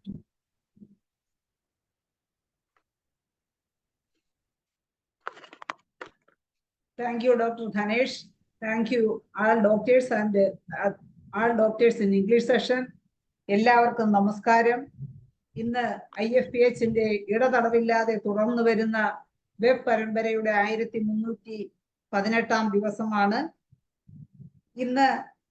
അതിനോടൊപ്പം തന്നെ എല്ലാവർക്കും ലോക homeopathy ദിനാശംസകൾ നേരുന്നു. ഒപ്പം തന്നെ ഈദുൽ ഫിത്തർ ആശംസകളും നേരുന്നു. ഇന്ന് നാം ഇവിടെ കൂടുവാനും ഹോമിയോപ്പതി ഡോക്ടർമാരായി അഭിമാനത്തോടു കൂടി ഇരിക്കുവാനും കാരണഭൂതനായ ഡോക്ടർ ക്രിസ്ത്യൻ ഫ്രെഡറിക് സാമുവൽ ഹനിമാന്റെ ജന്മദിനമാണെന്ന്. ഇന്ന് അദ്ദേഹത്തിന്റെ ജന്മദിനത്തോടനുബന്ധിച്ച് അദ്ദേഹത്തെ അനുസ്മരിക്കാനും ലോക ഹോമിയോപ്പതി ദിനം ആയി ആചരിക്കാനും ആയി കൂടുന്ന പ്രത്യേക സൂം സെഷനാണ് ഇന്ന് നടക്കുന്നത്. ഇന്ന് ഈ സൂം പ്ലാറ്റ്ഫോമിൽ എത്തിയിട്ടുള്ള എല്ലാ ബഹുമാന്യരായ ഡോക്ടേഴ്സിനെയും ഹോമിയോപ്പതി സ്നേഹികളെയും സ്റ്റുഡൻസിനെയും എല്ലാവരെയും ഞാൻ ഇന്നത്തെ പ്രത്യേക സെഷനിലേക്ക് ക്ഷണിക്കുകയാണ്. എല്ലാവരുടെയും അനുവാദത്തോടു കൂടി ഇന്നത്തെ ഈ പ്രത്യേക പ്രോഗ്രാം ആരംഭിക്കുകയാണ്. ആദ്യമായി ഈശ്വര പ്രാർത്ഥന. ഈശ്വര പ്രാർത്ഥനയ്ക്കായി ഡോക്ടർ ഗോപകുമാറിനെ ക്ഷണിക്കും. കേൾക്കാവോ? കേൾക്കാം. ദൈവമേ കാത്തുകൊള്ളുകങ്ങ് കൈവിടാതിങ്ങു ഞങ്ങളെ, നാവികൻ നീ ഭവാബ്ദിക്ക് ഒരാവിവൻ തോണി നിൻ പദം. ഒന്നൊന്നായെണ്ണി എണ്ണി തൊട്ടെണ്ണും പൊരുളൊടുങ്ങിയാൽ നിന്നിടും ദൃക്കു പോലുള്ളം നിന്നില സ്പന്ദമാകണം. അന്നവസ്ത്രാദി മുട്ടാതെ തന്നു രക്ഷിച്ചു ഞങ്ങളെ, ധന്യരാക്കുന്ന നീ ഒന്ന് തന്നെ ഞങ്ങൾക്കു തമ്പുരാൻ. ആഴിയും തിരയും കാറ്റും ആഴവും പോലെ ഞങ്ങളും, മായയും നിൻ മഹിമയും നീയുമെന്നുള്ളിലാകണം. ആഴമേറും നിൻ മഹസ്സാം ആഴിയിൽ ഞങ്ങളാകവേ, ആഴണം വാഴണം നിത്യം, വാഴണം വാഴണം സുഖം.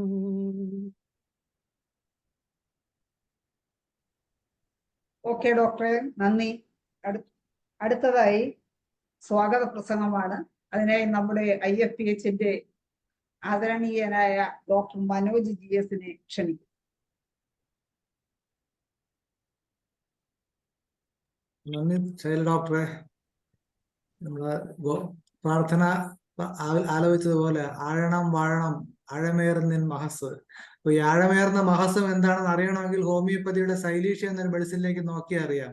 ഒരു മണൽത്തരിയിൽ നിന്നും അത്ഭുതങ്ങൾ സൃഷ്ടിക്കുന്ന മഹസ്സിനെ വാഴ്ത്താതെ ഹോമിയോപ്പതിക്ക് വേറെ നിർവാഹമില്ല, ലോകത്തിന് നിർവാഹമില്ല. അതുകൊണ്ട് ഹോമിയോപ്പതി തിരിച്ചറിയുന്നു. ഈശ്വരനെ തിരിച്ചറിയുന്ന ഏറ്റവും നല്ല മാർഗ്ഗം ഹോമിയോപ്പതി തന്നെയാണ്. ഈ പരിപാടിയിലേക്ക് സ്വാഗതം പറയാനാണ് എന്റെ ചുമതല. ആദ്യമായിട്ടൊരു 10 മിനിറ്റ് വൈകിയതിന് ക്ഷമ ചോദിക്കുകയാണ്. നമ്മുടെ അതിഥികൾ വളരെ തിരക്കേറിയവരാണ്. അവരുടെ സമയത്ത് നമ്മൾ ഒരിക്കലും അവഹരിക്കാൻ പാടില്ല. നമ്മുടെ ഇന്നത്തെ പരിപാടി ഉദ്ഘാടനം ചെയ്യാൻ എത്തിയിരിക്കുന്നത് ഡോക്ടർ ദിനേശൻ ചെറുവാട്ട് IAS സാറാണ്. അദ്ദേഹം കേരള വാട്ടർ അതോറിറ്റിയുടെ മാനേജിംഗ് ഡയറക്ടറാണ്. അതുപോലെ എക്സിക്യൂട്ടീവ് ഡയറക്ടർ ജലനിധി, ഒരു ഉന്നത സ്ഥാനത്തേക്ക് അദ്ദേഹം നമ്മുടെ പ്രോഗ്രാം ഉദ്ഘാടനം ചെയ്യാമെന്ന് അദ്ദേഹം സമ്മതിച്ചു. നമ്മുടെ ഡിപ്പാർട്ട്മെന്റ് ഹോമിയോപ്പതി ഡിപ്പാർട്ട്മെന്റിലെ ഡോക്ടർ ശ്രീകല ഇപ്പോൾ ടെക്നിക്കൽ അസിസ്റ്റന്റ് ആണ്, മാഡത്തിന്റെ ഹസ്ബൻഡാണ്. ഈ പരിപാടി പറഞ്ഞ ഉടനെ തന്നെ സാറ് ഉദ്ഘാടനം ചെയ്യാൻ ഏറ്റു. അപ്പൊ സാറിനെ ഏറ്റവും ആദരവോടുകൂടി ഈ പരിപാടിയിലേക്ക് സ്വാഗതം ചെയ്യുന്നു. ഈ അധ്യക്ഷ പ്രസംഗത്തിനായി എത്തിയിട്ടുള്ള ഡോക്ടർ ഇസ്മായിൽ സേഡ് സാർ ഈ IFPHന്റെ എല്ലാമാണ്. നമ്മുടെ മെറ്റീരിയൽ മെഡിക്കൽ ജനറസ് എന്നൊരു വാക്ക് പലപ്പോഴും ഉപയോഗിച്ചിട്ടുണ്ടെങ്കിൽ അത് ആരാണ് എന്താണെന്ന് ചോദിച്ചു കഴിഞ്ഞാൽ ഇസ്മായിൽ സേഡ് സാറിനെ നോക്കിയാൽ മതി, ആ വാക്ക് എന്താണെന്ന് പിടികിട്ടും. ഇസ്മായിൽ സേഡ് സാറിനെ ഈ വേദിയിലേക്ക് സ്വാഗതം ചെയ്യുന്നു. ആശംസകൾ നേരാനെത്തിയ ഡോക്ടർ യഹിയ IFPHന്റെ നട്ടലാണ്. ഡോക്ടർ യഹിയ ഈ പ്രോഗ്രാമിലേക്ക് സ്വാഗതം ചെയ്യുന്നു. അതുപോലെ Pareeth Bavakhan sir MSc agriculture, Kerala സർക്കാരിന്റെ മുൻ അഡീഷണൽ ഡെവലപ്മെന്റ് കമ്മീഷണറും state institute of rural development മുൻ ഡയറക്ടറും. സാർ ഈ പരിപാടിക്ക് ജോയിൻ ചെയ്യാമെന്ന് പറഞ്ഞിട്ടും ടെക്നിക്കൽ അസൗകര്യമുണ്ട്. സാറിന്റെ മെസ്സേജ് അവതരിപ്പിക്കുന്നതാണ്. അദ്ദേഹത്തെയും ഈ വേദിയിലേക്ക് സ്വാഗതം ചെയ്യുന്നു. പരീത് ബാവഖാൻ സാർ എന്ന് പറയുമ്പോൾ സ്ഥിരമായിട്ട് IFPHയിലുള്ള ഹോമിയോപ്പതി സ്നേഹിയാണ് അദ്ദേഹത്തിന്റെ. അതുപോലെ തന്നെ Shri Velappan Pillai sir, deputy general manager ജില്ലാ സഹകരണ ബാങ്ക് ആലപ്പുഴ, അദ്ദേഹത്തെയും ഈ വേദിയിലേക്ക് സ്വാഗതം ചെയ്യുന്നു. അദ്ദേഹം ഒരു ഹോമിയോപ്പതി ലവറാണ്. പിന്നെ ഈ പരിപാടിക്ക് കൃതജ്ഞത അർപ്പിക്കുന്ന നമ്മുടെ ട്രഷറർ, ശരിക്കും അക്ഷരാർത്ഥത്തിൽ അദ്ദേഹത്തിന്റെ ക്ലിനിക്കിന്റെ പേര് വെങ്കടേശ്വര ഹോമിയോ ക്ലിനിക് എന്നാണ്. നമ്മുടെ എല്ലാ വെങ്കടേശ്വരനാണ്. ഏറ്റവും സമ്പന്നനായ നമ്മുടെ ട്രഷററെയും ഈ വേദിയിലേക്ക് സ്വാഗതം ചെയ്യുന്നു. അതുപോലെ മോഡറേറ്ററായിട്ട് നമ്മുടെ ഡിപ്പാർട്ട്മെന്റിൽ നിന്ന് വിരമിച്ച് നമ്മൾ IFPHയിലേക്ക് കൊണ്ടുവന്ന ഓരോ ദിവസവും അനുദിനം മുന്നേറുന്ന ഡോക്ടർ ശൈലയെയും ഈ വേദിയിലേക്ക് സ്വാഗതം ചെയ്യുന്നു. അതോടൊപ്പം തന്നെ ഈ പരിപാടിയിൽ പങ്കെടുക്കുന്ന എല്ലാ ബഹുമാന്യരായ IFPH അംഗങ്ങളെയും ഈ വേദിയിലേക്ക് സ്വാഗതം ചെയ്യുന്നു. നന്ദി, നമസ്കാരം. അടുത്തത് നമ്മുടെ ഉദ്ഘാടന പ്രസംഗമാണ്. അതിനായി ഏറ്റവും ആദരണീയനായ ഡോക്ടർ ദിനേശൻ ചെറുവാട്ട് സാറിനെ ഞാൻ വളരെ ആദരപൂർവ്വവും സ്നേഹപൂർവ്വവും സന്തോഷപൂർവ്വവും സ്വാഗതം ചെയ്യുകയാണ്. നമസ്കാരം. എനിക്ക് തോന്നുന്നു ആദ്യം ഞാൻ വിചാരിച്ചു അധ്യക്ഷ ഭാഷണമൊക്കെ കഴിഞ്ഞിട്ട് സംസാരിക്കാം, അപ്പൊ കുറച്ച് കാര്യങ്ങളൊക്കെ മനസ്സിലാക്കിക്കൊണ്ട് സംസാരിക്കാണെന്ന് വിചാരിച്ചു. ഏതായാലും ആദ്യം തന്നെ ഉദ്ഘാടനം പറഞ്ഞുകൊണ്ട് എനിക്ക് തോന്നുന്നു എനിക്കൊരു 10 മിനിറ്റ് കിട്ടുമായിരിക്കും, അല്ലേ? അതോ 5 മിനിറ്റേ ഉള്ളൂ? കുഴപ്പമില്ല, സാറിന് എന്താണോ പറയാൻ ഉദ്ദേശിക്കുന്നത് എന്തായാലും പറഞ്ഞാൽ മതി. ഓക്കെ. അപ്പോ ഈ ചടങ്ങിന്റെ അധ്യക്ഷൻ ഡോക്ടർ ഇസ്മായിൽ സേട്ട്, നിങ്ങളുടെ പറഞ്ഞ പോലെ നിങ്ങളുടെ ഈ സംഘടനയുടെയും ഹോമിയോപ്പതിയുടെയും ഒരു വലിയൊരു ഫിഗറായ ഇസ്മായിൽ സേട്ട് സർ, അതുപോലെ തന്നെ ഡോക്ടർ മനോജ്, അതുപോലെ തന്നെ ഡോക്ടർ ഷൈല, ഡോക്ടർ യഹിയ, അതുപോലെ ഈ ചടങ്ങിൽ പങ്കെടുക്കുന്ന ഹോമിയോപ്പതിയിലെ വിവിധ ഡോക്ടർമാരെ, സുഹൃത്തുക്കളെ, ഡോക്ടർ മനോജ് വിളിച്ച ഉടനെ ഞാൻ എഗ്രി ചെയ്തു. കാരണം എന്ന് പറഞ്ഞു കഴിഞ്ഞാൽ ഞാനൊരു ഹോമിയോപ്പതിയുടെ ആരാധകൻ തന്നെയാണ്. അതിന് കാരണമുണ്ട്. അത് പറഞ്ഞുകൊണ്ട്, എന്റെ അനുഭവം പറഞ്ഞുകൊണ്ട് ഞാനൊരു കാര്യങ്ങൾ തുടങ്ങി പെട്ടെന്ന് തന്നെ അവസാനിപ്പിക്കാം. ഒരു 25 വർഷം മുന്നേ ഞാൻ ഒരു കോഴിക്കോട് ഒരു ഗവൺമെന്റ് ഓഫ് ഇന്ത്യ ഓഫീസിൽ വർക്ക് ചെയ്യുന്ന സമയത്ത് എനിക്ക് സോർ ത്രോട്ട് ആണെന്ന് ഞാൻ വിചാരിച്ചത്. പക്ഷേ ഞാൻ കാലിക്കറ്റ് മെഡിക്കൽ കോളേജിൽ ഒരു പ്രൊഫസറെ ചെന്ന് കണ്ട്. അപ്പൊ അദ്ദേഹം പറഞ്ഞു ഇങ്ങനെ ഫാരഞ്ചൈറ്റിസ് ആണ്, ഒരു കോഴ്സ് ആന്റിബയോട്ടിക്സ്. എനിക്ക് തോന്നുന്നു അന്ന് 7 days ഞാനൊരു കോഴ്സ് ആന്റിബയോട്ടിക്സ് കഴിച്ചു. പക്ഷെ 7 days കഴിഞ്ഞിട്ട് എനിക്ക് യാതൊരു ചേഞ്ചും അതിലുണ്ടായിരുന്നില്ല, ഒരു മാറ്റവും ഉണ്ടായിരുന്നില്ല. അപ്പൊ വീണ്ടും അദ്ദേഹത്തിന് തന്നെ ചെന്ന് കണ്ട സമയത്ത് അദ്ദേഹം പറഞ്ഞു ഒരു കോഴ്സ് കൂടെ ആന്റിബയോട്ടിക്സ് കഴിക്കണം എന്ന് പറഞ്ഞു. ഞാൻ പൊതുവേ മരുന്നുകൾ അധികം കഴിക്കാത്ത ആളാണ് ഇപ്പോഴും. അപ്പോ ഈ സമയത്താണ് എൻ്റെ ഒരു ഫ്രണ്ട് എന്നോട് പറഞ്ഞത് ഇങ്ങനെ കാലിക്കറ്റ് ഹോമിയോ കോളേജിലെ ഡോക്ടർ രമേശിനെ ഒന്ന് ചെന്ന് കാണാമെന്ന് പറഞ്ഞു. അപ്പൊ അദ്ദേഹം എന്നെയും കൂട്ടി ഡോക്ടർ രമേശിന്റെ അടുത്ത് ചെന്നു. അപ്പോ അദ്ദേഹം അതൊക്കെ ഒന്ന് എക്സാമിൻ ചെയ്ത് എനിക്കൊരു 5 ദിവസത്തേക്കുള്ള മരുന്നുകൾ തന്നു. പൊടിയും ഗുളികയും ഒക്കെ ആയിട്ട് തന്നു. എന്നോട് പറഞ്ഞു കുറഞ്ഞുകൊള്ളും, വറി ചെയ്യേണ്ട, ഈ മരുന്ന് കഴിച്ചോളൂ, പിന്നെ സോൾട്ട് വാട്ടർ ഒന്ന് ഗഗിൾ ചെയ്താൽ മതി, വേറെ ഇഷ്യൂസ് ഒന്നും ഇല്ല എന്ന് പറഞ്ഞു. അപ്പോ എനിക്ക് 5 ദിവസം കഴിയുമ്പോഴത്തേക്ക് തന്നെ നല്ല റിലീഫ് കിട്ടി. അത് പെട്ടെന്ന് തന്നെ അത് മാറി. അതിനെ തുടർന്ന് ഞാൻ മിക്കവാറും എന്റെ ചെറിയ പ്രശ്നങ്ങൾക്ക് ഹോമിയോപ്പതിയെ തന്നെയാണ് ആശ്രയിക്കാറ്. പിന്നെ കല്യാണം കഴിഞ്ഞതിന് ശേഷം പ്രത്യേകിച്ച് പറയേണ്ട കാര്യമൊന്നുമില്ലല്ലോ. ഈ സൈലീഷ്യ ഒക്കെ ഞാൻ ഒരുപാട് തവണ കഴിച്ചിട്ടുണ്ട്, ഇപ്പം മെൻഷൻ ചെയ്ത്. പിന്നെ നക്സും, എനിക്ക് വയറിനൊക്കെ ഞാൻ ചിലപ്പോൾ ട്രാവൽ ചെയ്യുമ്പോൾ പിന്നെ ഫുഡിൽ എന്തെങ്കിലുമൊക്കെ പ്രോബ്ലം വന്നു, അല്ലെങ്കിൽ ഓയില്, മസ്റ്റാർഡ് ഓയിൽ അങ്ങനെ എന്തെങ്കിലുമൊക്കെ ചെന്ന് കഴിച്ചു കഴിഞ്ഞാൽ എനിക്ക് പ്രോബ്ലം വരും. അപ്പോൾ എനിക്കൊരു വണ്ടർ മെഡിസിൻ ആയിട്ടാണ് തോന്നിയത്, ഈ സൈലീഷ് അതുപോലെ നക്സും ഒക്കെ. അപ്പൊ ഇപ്പോഴ് കുറെ ഹോമിയോപ്പതി മരുന്നുകളൊക്കെ ഫെമിലിയർ ആണ്. അപ്പൊ ഇങ്ങനെ ഒരു അനുഭവം എനിക്ക് പേഴ്സണലി ഉണ്ടായിട്ടുണ്ട്. ഏറ്റവും അവസാനത്തെ അനുഭവം എന്ന് പറഞ്ഞാൽ ഒരു 1 year ബാക്ക് എന്റെ പെരുവിരലിന്റെ തമ്പിന്റെ മുകളിൽ ഒരു വാട്ട് വന്ന് ആ വാട്ട് അല്പം ഗ്രോ ചെയ്ത് പിന്നെ പെയിൻ വന്ന് ഒരു കൺസ്ട്രക്ഷൻ പോലെയൊക്കെ വന്ന സമയത്ത് എനിക്ക് നല്ല പെയിൻ. എനിക്കാണെങ്കിൽ 2-3 ആഴ്ചത്തേക്ക് വീട്ടിലേക്ക് വരാനും പറ്റുന്നില്ല. എന്റെ ഹോമിയോപ്പതി മെഡിസിൻ എന്തെങ്കിലും എടുക്കാമെന്ന് വിചാരിച്ച. അപ്പോൾ ട്രിവാൻഡ്രം മെഡിക്കൽ കോളേജിൽ അവിടെ ഒരു പ്രൊഫസർ, എന്റെ ഒരു ഫ്രണ്ട് ഉണ്ട്, അദ്ദേഹത്തെ ഞാൻ, ഡോക്ടർ കാലേഷ്, എന്റെ അടുത്ത സുഹൃത്ത്, അദ്ദേഹത്തെ വിളിച്ച് ഞാൻ പറഞ്ഞു ഇങ്ങനെ ഈ വാട്ട് ഒരു നല്ല പെയിൻഫുൾ ആയിട്ടുണ്ട്, എന്താ ചെയ്യേണ്ടത്, അതൊന്ന് മുറിക്കോ കരിക്കോ എന്തോ ചെയ്യാൻ പറ്റുമോ എന്നൊന്ന് ചോദിച്ചു. അപ്പോൾ അദ്ദേഹം പറഞ്ഞത് ഇത് അങ്ങനെ ചെയ്താൽ ഇത് വീണ്ടും വരും, ഇതിന് ഒരു ബെസ്റ്റ് മെഡിസിൻ എന്ന് പറഞ്ഞാൽ തൂജ എന്നാണ്, ആ തൂജ കൊണ്ട് ഇത് മാറുമെന്ന് പറഞ്ഞു. ഞാൻ ഇവിടെ ഒരു വൈഫിനെ വിളിച്ചു. അപ്പൊ പറഞ്ഞു വേറെ ഒന്നും ചെയ്യണ്ട, തൂജ തരാം, തൂജ ടിങ്ചറോ പിന്നെ കഴിക്കാനൊക്കെ തന്നു. എനിക്കത് സ്വാഭാവികമായിട്ടും ഒരാഴ്ചക്കുള്ളിൽ ആ കൺസ്ട്രക്ഷൻ ഗ്രോ ചെയ്ത് ആ വാട്ടങ്ങ് വീണു പോയി. അപ്പോ ഇങ്ങനെ പല റെമഡികളും ഞങ്ങൾക്ക് ഞങ്ങളുടെ വീട്ടിൽ തന്നെ, ഞങ്ങളുടെ കുട്ടികളൊന്നും എനിക്ക് തോന്നുന്നത് വളരെ അപൂർവമായിട്ട് മാത്രമാണ് അലോപ്പതി മെഡിസിൻ അല്ലെങ്കിൽ മറ്റുള്ള മെഡിസിൻ കഴിച്ചിട്ടുള്ളത്. ഇല്ലാന്ന് തന്നെ പറയാം. വാക്സിൻ പോലും ഒന്നും എടുത്തിട്ടില്ല. അത് പിന്നെ ആ ഒരു കോൺഫിഡൻസ് വൈഫിനുള്ളത് കൊണ്ട് ഞാനത് 100% ഞാൻ എഗ്രി ചെയ്തു. ഒരു വാക്സിനും എടുത്തില്ല. അവസാനം കോവിഡ് വാക്സിൻ എടുക്കേണ്ടി വരുന്നു. പക്ഷേ കുട്ടികൾക്ക് ട്രാവൽ ചെയ്യേണ്ട അവസ്ഥയൊക്കെ ഉള്ളത് കൊണ്ട് കോവിഡ് വാക്സിൻ എടുക്കേണ്ട വളരെ നിർബന്ധ അവസ്ഥയുണ്ടായിരുന്നു. അവര് സ്കൂളിൽ പഠിക്കുന്ന സമയത്ത് വാക്സിൻ എടുക്കാത്തതുകൊണ്ട് ഒരു പ്രാവശ്യം ഡിസ്ട്രിക്ട് കളക്ടർ ഒരു നോട്ടീസ് ഒക്കെ തന്നു, എക്സ്പെൽ ദം ഫ്രം സ്കൂൾ എന്നൊക്കെ പറഞ്ഞ് നോട്ടീസ് ഒക്കെ തന്നു. അപ്പൊ വൈഫ് കുറച്ച് വറീഡായി. ഞാൻ നോട്ടീസ് മൈൻഡ് ചെയ്യേണ്ട, അതിനൊക്കെ വലിയ റെലവൻസ് ഒന്നുമില്ല, കളക്ടർക്ക് അതൊന്നും ചെയ്യാൻ പറ്റില്ല എന്ന് പറഞ്ഞു. പിന്നെ ആ സമയത്താണ് ഒരു ഹൈക്കോടതി വിധി വന്നത്, ഈ നിർബന്ധിത വാക്സിനേഷൻ ഇങ്ങനെ പറ്റില്ല എന്നൊക്കെ പറഞ്ഞ് ഞാൻ എൻ്റെ ഒരു ഫ്രണ്ട് വഴി ഹൈക്കോടതി വിധിയൊക്കെ സംഘടിപ്പിച്ച് ഞാൻ കളക്ടർക്ക് കൊടുത്തു. അതോടുകൂടി ആ ചാപ്റ്റർ അവിടെ അവസാനിച്ചു. അപ്പോ ഇങ്ങനെ ഒരുപാട് അനുഭവങ്ങൾ വീട്ടിൽ വൈഫിനും ഇതുപോലെ തന്നെ ഈ ചെറിയൊരു പ്രശ്നമൊക്കെ വന്ന സമയത്ത് ഞങ്ങള് ഈ പിന്നെ നാച്ചുറോപ്പതി, യോഗ, ഹോമിയോപ്പതി ഒക്കെ ട്രീറ്റ്മെന്റ് ആണ് ചെയ്തിരുന്നത്. അതിലും ഒരു 3 months കൊണ്ട് നല്ല റിലീഫ് കിട്ടി. ഇത് ഞങ്ങളുടെ അനുഭവമാണ്. അപ്പോ ഈ അനുഭവങ്ങൾ എന്ന് പറയുമ്പോൾ എനിക്ക് പറയാനുള്ളത് ഇത്രയേ ഉള്ളൂ. നമ്മൾക്ക് ഏതൊരു ജീവിക്കും അസുഖം വരാം. അത് മനുഷ്യന് മാത്രമല്ല, ഏതൊരു ജീവിക്കും അസുഖം വരാം. പക്ഷെ അത് അസുഖം വരുന്നതിന്റെ പുറകിൽ ഒരു റീസൺ ഉണ്ട്. സംടൈംസ് അത് ജെനറ്റിക്കൽ റീസൺ ആവാം. അതിന്റെ റെമഡിയൽ മെഷേഴ്സിനെ കുറിച്ച് ഞാനിപ്പം സംസാരിക്കുന്നില്ല. കാരണം വെച്ചാൽ ചിലത് ഒരു സിറ്റുവേഷൻ അല്പം ഇംപ്രൂവ് ചെയ്യുക, അല്ലെ പ്രൊലോങ് അതിന്റെ ഒരു എന്താ ഒരു ലക്ഷണങ്ങൾ പ്രൊലോങ് ചെയ്യാന്നല്ലാതെ ഒരു ജനറ്റിക് ഡിസീസിന് നമുക്ക് എന്ത് ചെയ്യാൻ പറ്റും എന്നുള്ള ഇപ്പോഴും ജീൻ തെറാപ്പിയൊക്കെ അഡ്വാൻസ് ചെയ്ത് വരുന്നുണ്ട്. അത് വേറൊരു വശം. പക്ഷേ മറ്റു പല അസുഖങ്ങളും നമ്മുടെ ഒരു മോശമായ ജീവിത രീതികൾ കൊണ്ടോ അല്ലെ നമ്മുടെ ഭക്ഷണത്തിന്റെ പ്രശ്നങ്ങൾ കൊണ്ടോ ഒക്കെ ആവാം. ഇപ്പോഴാണെങ്കിൽ നമ്മുടെ ഒരു ക്ലൈമറ്റ് ചേഞ്ച്, നേരത്തെ ഞാൻ ജസ്റ്റ് ജോയിൻ ചെയ്യുന്ന സമയത്ത് ഇതൊക്കെ മെൻഷൻ ചെയ്യുന്ന കേട്ടു. ഇങ്ങനെയുള്ള പല കാരണങ്ങളും ഉണ്ടാവും.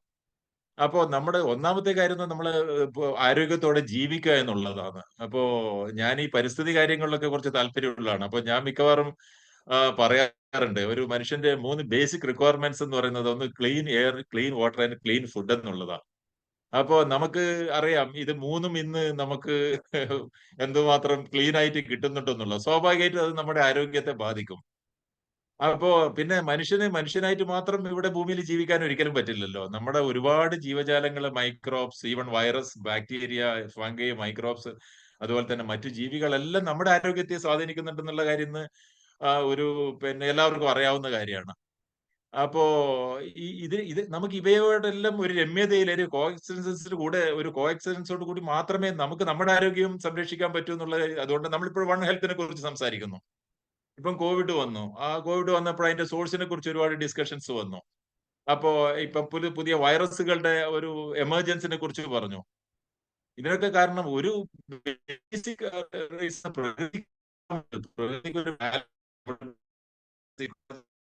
പറയുന്നത്, മനുഷ്യരൊന്നും ഒരു ജീവി മാത്രമാണ് ഈ ബാലൻസ് തെറ്റിച്ചുകൊണ്ട് മുന്നോട്ട് പോകുന്നത്. ആ തെറ്റിച്ചുകൊണ്ട് മുന്നോട്ട് പ്രകൃതിയുടെ ബാലൻസ് നിലനിർത്താൻ ശ്രമിക്കും. അപ്പൊ ഈ ബാലൻസ് അപ്പോഴാണ് പ്രശ്നം വരുന്നത്. ഇതിൽ സ്ട്രെസ്സായിട്ട് അത് പിന്നെ ഫിസിക്കൽ, ഫിസിയോളജിക്കൽ, സൈക്കോളജിക്കൽ സ്ട്രെസ് ഒക്കെ ആവാം. അത് വിവിധ ജീവികൾ ഉണ്ടാവും. ആ വിവിധ ജീവികളിൽ പ്രശ്നങ്ങൾ, ഇപ്പം ബാറ്റ്സിന്റെ കേസിൽ അതിന് സ്ട്രെസ് വന്നപ്പോൾ ചില വൈറസുകളൊക്കെ റിലീസ് ആവുന്ന കാര്യങ്ങളൊക്കെ നമ്മുടെ മീഡിയയില്, അതുപോലെ തന്നെ റിസർച്ച് ഇതിലൊക്കെ ധാരാളം മീൻസ് ഞാൻ പറഞ്ഞു വരുന്നത് ഇതാണ്, മനുഷ്യന് ജീവിക്കുന്നതിന് നമ്മുടെ ചുറ്റുപാടുള്ള ജീവജാലങ്ങൾ, നമ്മുടെ മൈക്രോബ്സ് എല്ലാറ്റിന്റെ ഒരു കണ്ടിന്യൂസ് ഇന്ററാക്ഷൻസിലൂടെയാണ് നമ്മൾ ജീവിക്കുന്നത്. അപ്പോൾ നമ്മൾ ഇതിന്റെ ഒക്കെ ഒരു ബാലൻസിൽ മാത്രമേ നമുക്കൊരു നല്ലൊരു ഹെൽത്ത് ഉണ്ടാവും. വൺസ് നമ്മുടെ ഈ ബാലൻസിൽ ചെറിയ പോകുമ്പോൾ നമുക്ക് ചെറിയ പ്രശ്നങ്ങൾ ഉണ്ടാവും. അപ്പോൾ നമ്മൾ ട്രീറ്റ്മെന്റിന് പോകും.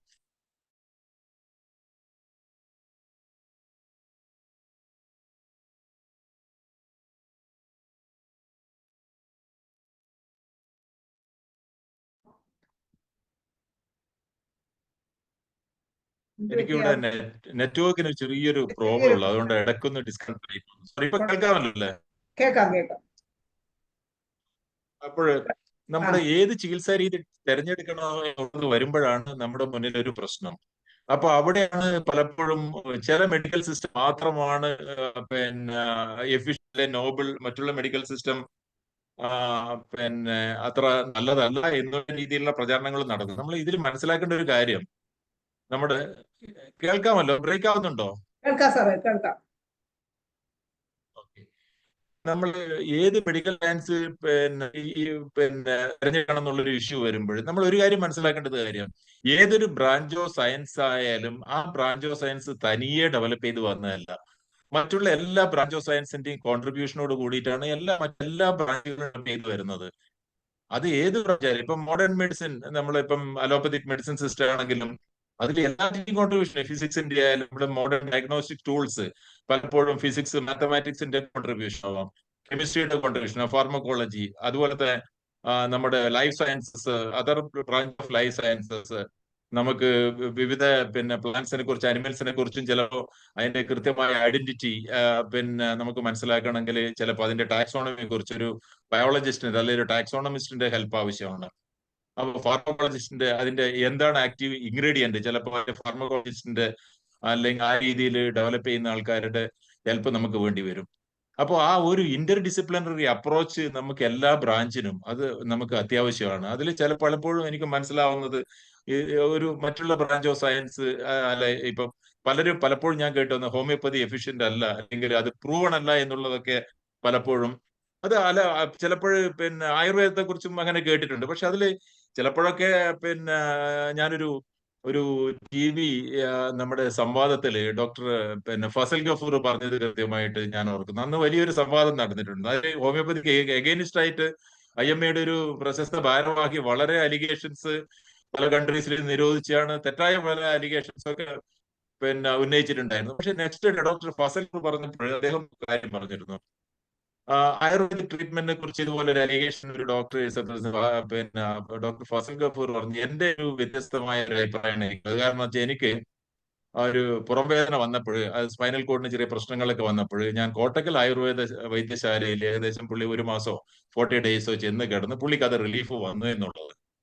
അപ്പൊ ഒരു പേഷ്യന്റിനെ സംബന്ധിച്ചിടത്തോളം റിലീഫ് അല്ലെ ആ ഒരു വിഷമതയില് അല്ലെങ്കിൽ ഒരു അനാരോഗ്യ പ്രശ്നത്തിൽ നിന്നുള്ള ഒരു കരകയറല്, അതായത് ആ രോഗം മാറുക എന്നുള്ളതാണ് ഒരു പേഷ്യന്റിനെ സംബന്ധിച്ചിടത്തോളം മോസ്റ്റ് ഇമ്പോർട്ടന്റ് തിങ്. അപ്പൊ അതില് നമ്മൾ ഏതാണ് ഒരു ബെസ്റ്റ് പ്രാക്ടീസ് നമ്മുടെ ആരോഗ്യത്തിന് ഏറ്റവും യൂസ്ഫുൾ ആയ ഹെൽപ്ഫുൾ ആയ, അല്ലെങ്കിൽ നമുക്ക് പലപ്പോഴും ഇപ്പൊ ആന്റിമൈക്രോബിയൽ റെസിസ്റ്റൻസിനെ കുറിച്ച് ഒരുപാട് നമ്മളിപ്പം ഗവേഷണങ്ങൾ നടത്തുന്നുണ്ട്. നമ്മുടെ അവെയറുമാണ്, നമ്മുടെ മീഡിയയിലൊക്കെ ധാരാളം റിപ്പോർട്ടുകൾ വരുന്നുണ്ട്. അപ്പൊ നമ്മൾ കൂടുതലായിട്ട് ആന്റിബയോട്ടിക് കഴിക്കുമ്പോൾ റെസിസ്റ്റൻസ് വരുന്നതുകൊണ്ട് പിന്നീടുള്ള ഇതിനെ കുറിച്ചൊക്കെ നമ്മൾ ഇന്നും അവെയർ ആണ്. അതുപോലെ തന്നെ നമ്മുടെ പാരസിറ്റമോൾ പോലുള്ള പല മെഡിസിനുകൾ കഴിക്കുമ്പോൾ പലപ്പോഴും അത് അൺവാണ്ടഡ് ആണെന്ന് അലോപ്പതിക് മെഡിസിൻ ഉള്ളവർ തന്നെ പറയുന്നു. അപ്പോ ഇങ്ങനെയുള്ള അവസ്ഥയിൽ നമുക്ക് മറ്റുള്ള മെഡിക്കൽ സയൻസിനെ ഒന്ന് പ്രോത്സാഹിപ്പിക്കുന്നതിന് എന്താണ് കുഴപ്പം?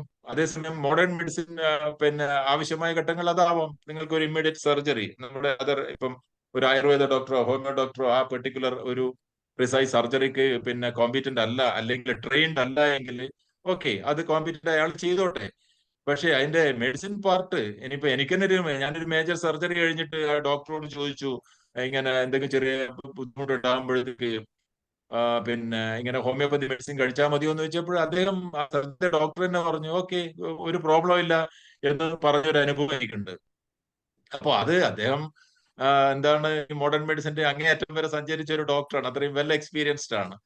അപ്പൊ ഇങ്ങനെയുള്ളവരും ഉണ്ട്. അപ്പൊ നമ്മുടെ മുന്നിലുള്ള പ്രശ്നം എന്ന് പറഞ്ഞു കഴിഞ്ഞാൽ ഒരു പേഷ്യന്റിന് ഒരു റിലീഫ് കൊടുക്കുക എന്നുള്ളതാണ്. റിലീഫ് കൊടുക്കുക എന്നുള്ളത് 2 രീതിയിൽ നമ്മൾ ടേക്കപ്പ് ചെയ്യണം. അത് റിലീഫ് കൊടുക്കാൻ നമ്മൾ ഫിസിക്കലി നമുക്ക് ഫീൽ ചെയ്താൽ മാത്രം പോരാ, അത് സയന്റിഫിക്കലി പ്രൂവൺ ആണ്. എല്ലാ കാര്യങ്ങളും ഇന്ന് സയന്റിഫിക്കലി പ്രൂവൺ ആയിരിക്കണം. അതിനാണ് നമ്മൾ മോഡേൺ ഡയഗ്നോസ്റ്റിക് കിറ്റ് ഉള്ളത്. ഒരു പേഷ്യന്റ് നമ്മുടെ മുന്നിൽ ദിസ് ഇസ് യുവർ പ്രോബ്ലം, അതിന് ഒരു investigation certain course of medicine, രോഗ റിലീഫായി നമ്മൾ അടുത്ത കഴിഞ്ഞപ്പോഴുള്ള ആ ചേഞ്ചസ് നമുക്ക് പ്രൂവ് ചെയ്യാൻ പറ്റണം. അപ്പൊ അങ്ങനെയുള്ള ഒരു മാക്സിമം ഹോമിയോപ്പതി എനിക്ക് തോന്നി ഇപ്പൊ എല്ലാ ഡോക്ടർമാരും അപ്ലൈ ചെയ്യുന്നുണ്ട്. ഞാൻ പറഞ്ഞത് എനിക്കേ ഉള്ളൂ, ഈ ഏത് ബ്രാഞ്ചിലായാലും ഇങ്ങനെയുള്ള കൂടുതൽ ഇൻവെസ്റ്റിഗേറ്റീവ് അല്ലെങ്കിൽ റിസർച്ച് ആക്ടിവിറ്റീസ് കൂടുതലായി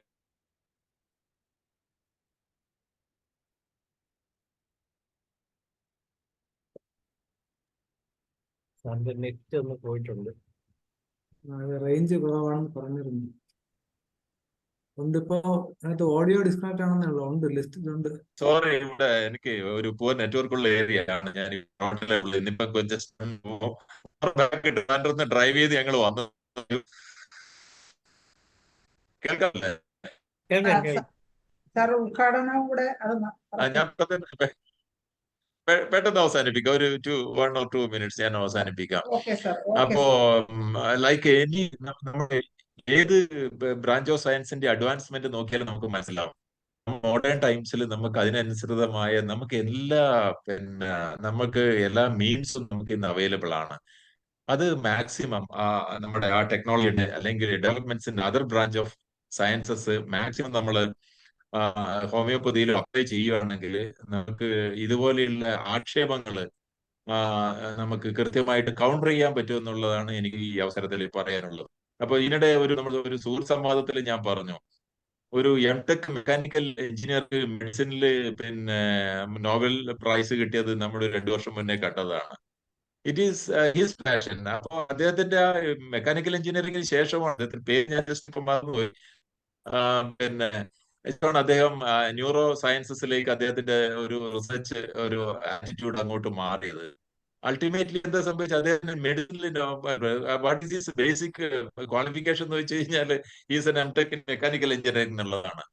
അപ്പൊ ഇതാണ് ചേഞ്ചിങ് സിറ്റുവേഷൻസ്. അപ്പോ നല്ലൊരു ഒരു ഒരു ഒരു ബാക്ക്ഗ്രൗണ്ട് മെഡിസിനിൽ, ഏത് മെഡിസിനിലായാലും, ഇത് ഹോമിയോപ്പതി ആയാലും ആയുർവേദമായാലും മോഡേൺ മെഡിസിൻ ആയാലും, മനുഷ്യൻ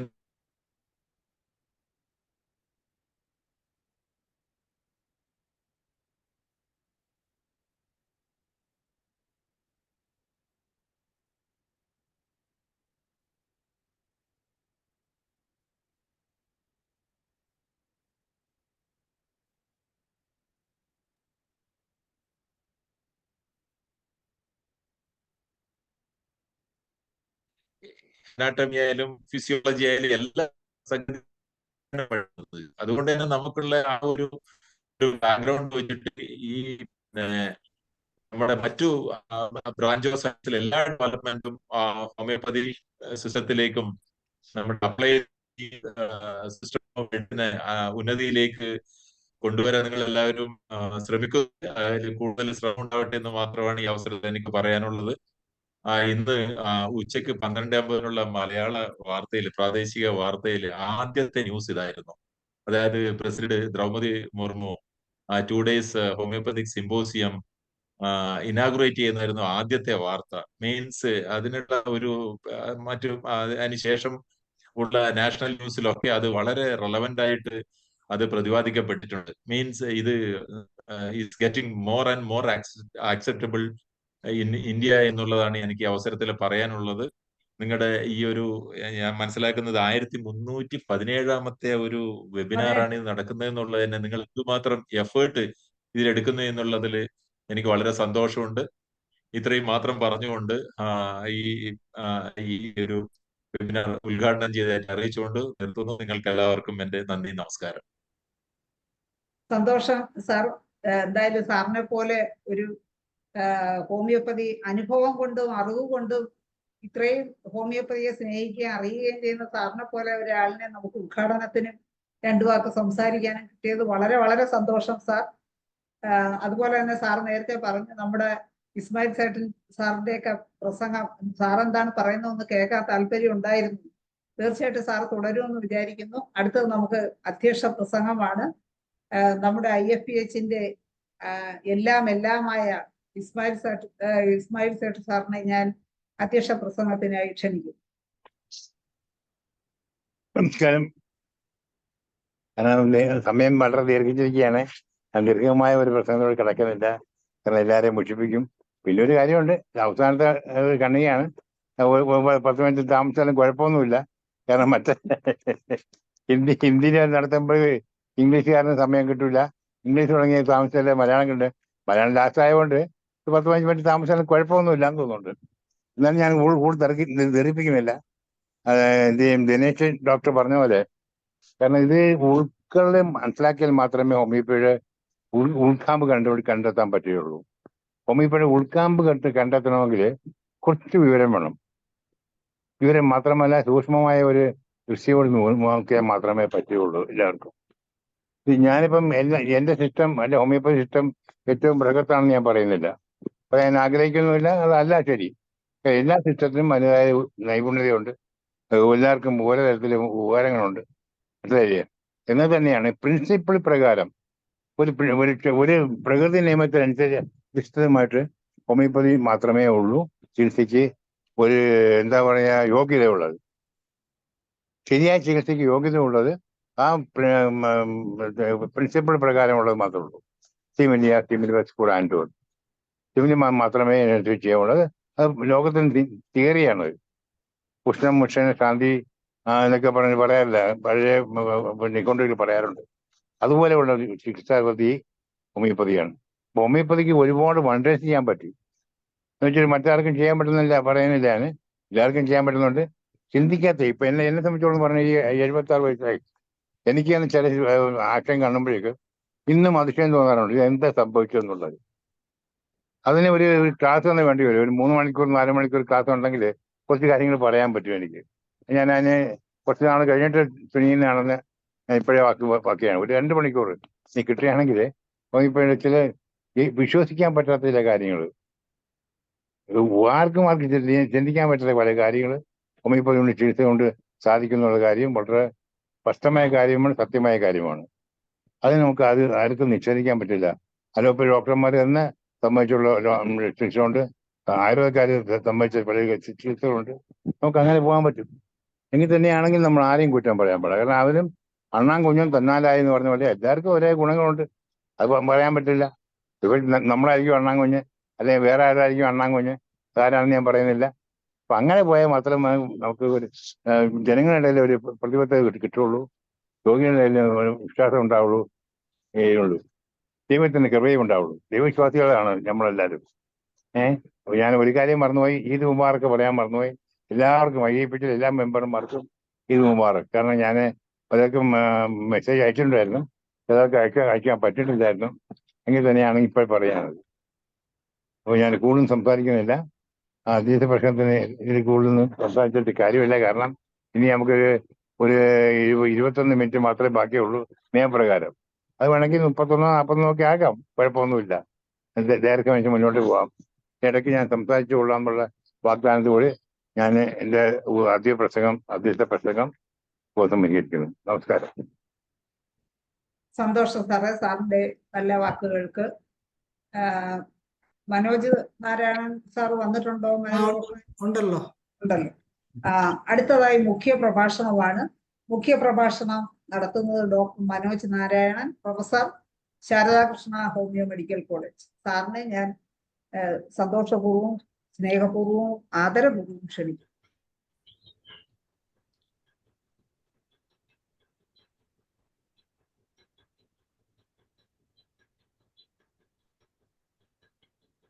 മനോജ് നാരായണൻ സാർ ഉണ്ടോ? ഉണ്ടല്ലോ, ഉണ്ട്. അതാണ്ട് എത്തിയിട്ടുണ്ട്. കാണാൻ പറ്റുന്നില്ല. റേഞ്ച് പ്രശ്നം ഉണ്ടെന്ന്. വീഡിയോ ഓൺ ആക്കിയിട്ടില്ല. വീഡിയോ ഓൺ ആക്കും. അല്ല, സംസാരിക്കാൻ ശ്രമിക്കുന്നുണ്ട്. എനിക്ക് തോന്നുന്നു റേഞ്ച് പ്രശ്നം ഉണ്ടെന്ന് എനിക്ക് തോന്നുന്നു. എങ്ങാനും ഒരു അല്പം വീഡിയോ വെക്കുകയാണെങ്കിൽ ഒരു ഫെമിലിയർ ഫേസ് കിട്ടിയാൽ നമുക്ക് കുറച്ച് നന്നായിരിക്കും സംസാരിക്കാനേ. തുടങ്ങിക്കോളൂ.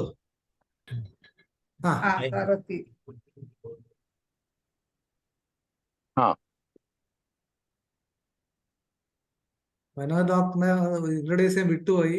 നമ്മുടെ വിദ്യാരാജ ഹോമിയോപ്പതി മെഡിക്കൽ കോളേജിന്റെ സേട്ട് സാറിന്റെ ഉൾപ്പെടെയുള്ള നമ്മുടെ മാതൃസ്ഥാപനത്തിന്റെ അതിന്റെ ഉടമസ്ഥനായിരുന്നു മനോജ് നാരായണൻ ഡോക്ടർ അപ്പൂപ്പൻ ഡോക്ടർ കൃഷ്ണപിള്ള.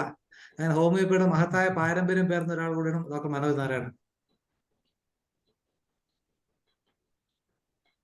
തുടങ്ങിക്കോളൂ മനോജ്. ഒരു മിനിറ്റ്.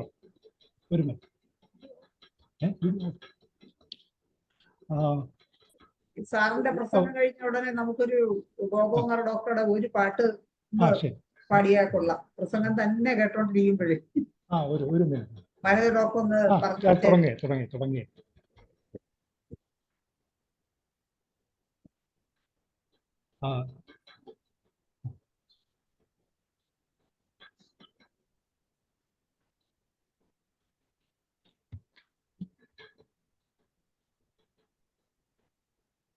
സ്ക്രീൻ വിസിബിൾ ആണ്. തുടങ്ങിക്കോളൂ.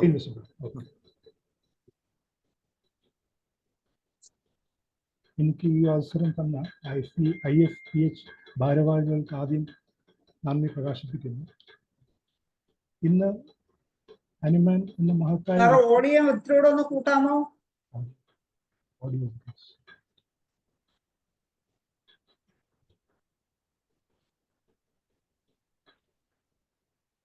ഇന്ന് ഹനുമാൻ എന്ന മഹത്തായ വ്യക്തിക്ക് കുറിച്ച് പ്രതിപാദിക്കാൻ തന്ന അവസരം ഞാൻ സന്തോഷപൂർവ്വം സ്വീകരിക്കുന്നു.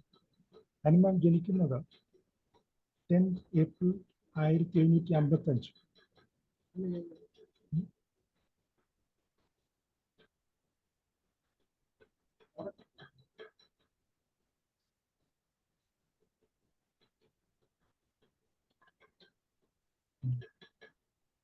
സാർ സൗണ്ട് കേൾക്കുന്നില്ല. സൗണ്ട് കേൾക്കുന്നുണ്ടോ? ഇപ്പൊ കേൾക്കുന്നുണ്ടോ? ഇപ്പൊ കേൾക്കുന്നു. ഇപ്പൊ കേൾക്കുന്നു. ശരി. അപ്പോൾ ഹനുമാനെ കുറിച്ച് പ്രതിപാദിക്കുന്ന ദിവസമാണ്, ഹനുമാന്റെ ജന്മദിനമാണെന്ന് എനിക്ക് ഈ അവസരം തന്ന IFPH പ്രവർത്തകരോട് എല്ലാവർക്കും എൻ്റെ നന്ദി ഞാൻ ആദ്യം തന്നെ പറയുന്നു.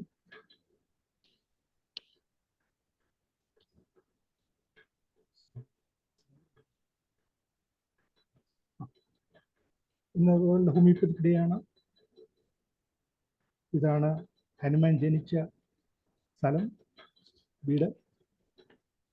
ഹനുമാൻ ബാപ്റ്റിസം നടത്തിയത് 11 April 1755 according to the datas that is available in the baptismal register of Meissen. അദ്ദേഹത്തിൻ്റെ അച്ഛൻ ക്രിസ്ത്യൻ ഗോഡ്ഫ്രീഡ് ഹനുമാൻ ഒരു പെയിന്ററായിരുന്നു, പോസ്റ്റലിൻ പെയിന്ററായിരുന്നു. അമ്മ ജോഹന ക്രിസ്റ്റ്യന ബോൺ സ്പീസ്. ആൻഡ് പാസ്റ്റർ എന്ന് പറയുന്ന അദ്ദേഹം M. ജൂൺ ഹാനസുമായിരുന്നു. ലുത്തേറിയൻ ചർച്ചാണ്. ആൻഡ് അച്ഛൻ 1787 മരിക്കുകയാണ്.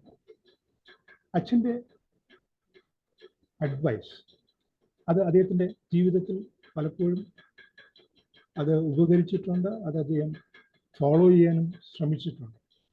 The first one is to live and to act without pretense or show was his most noteworthy precept, and his examples were even more impressive than his words.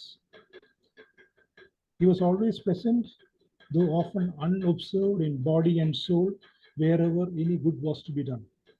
In this act, he discriminated with the utmost nicety between noble and the ignoble. And he ഇത് മലയാള സെഷനാണ്. മലയാളത്തിൽ sir പറഞ്ഞു പോയാൽ മലയാളം വേണം. അതെ അതെ അതെ, ഇത് മലയാള സെഷനാണ്. കാര്യങ്ങൾ മലയാളത്തിൽ പറഞ്ഞാൽ മതി.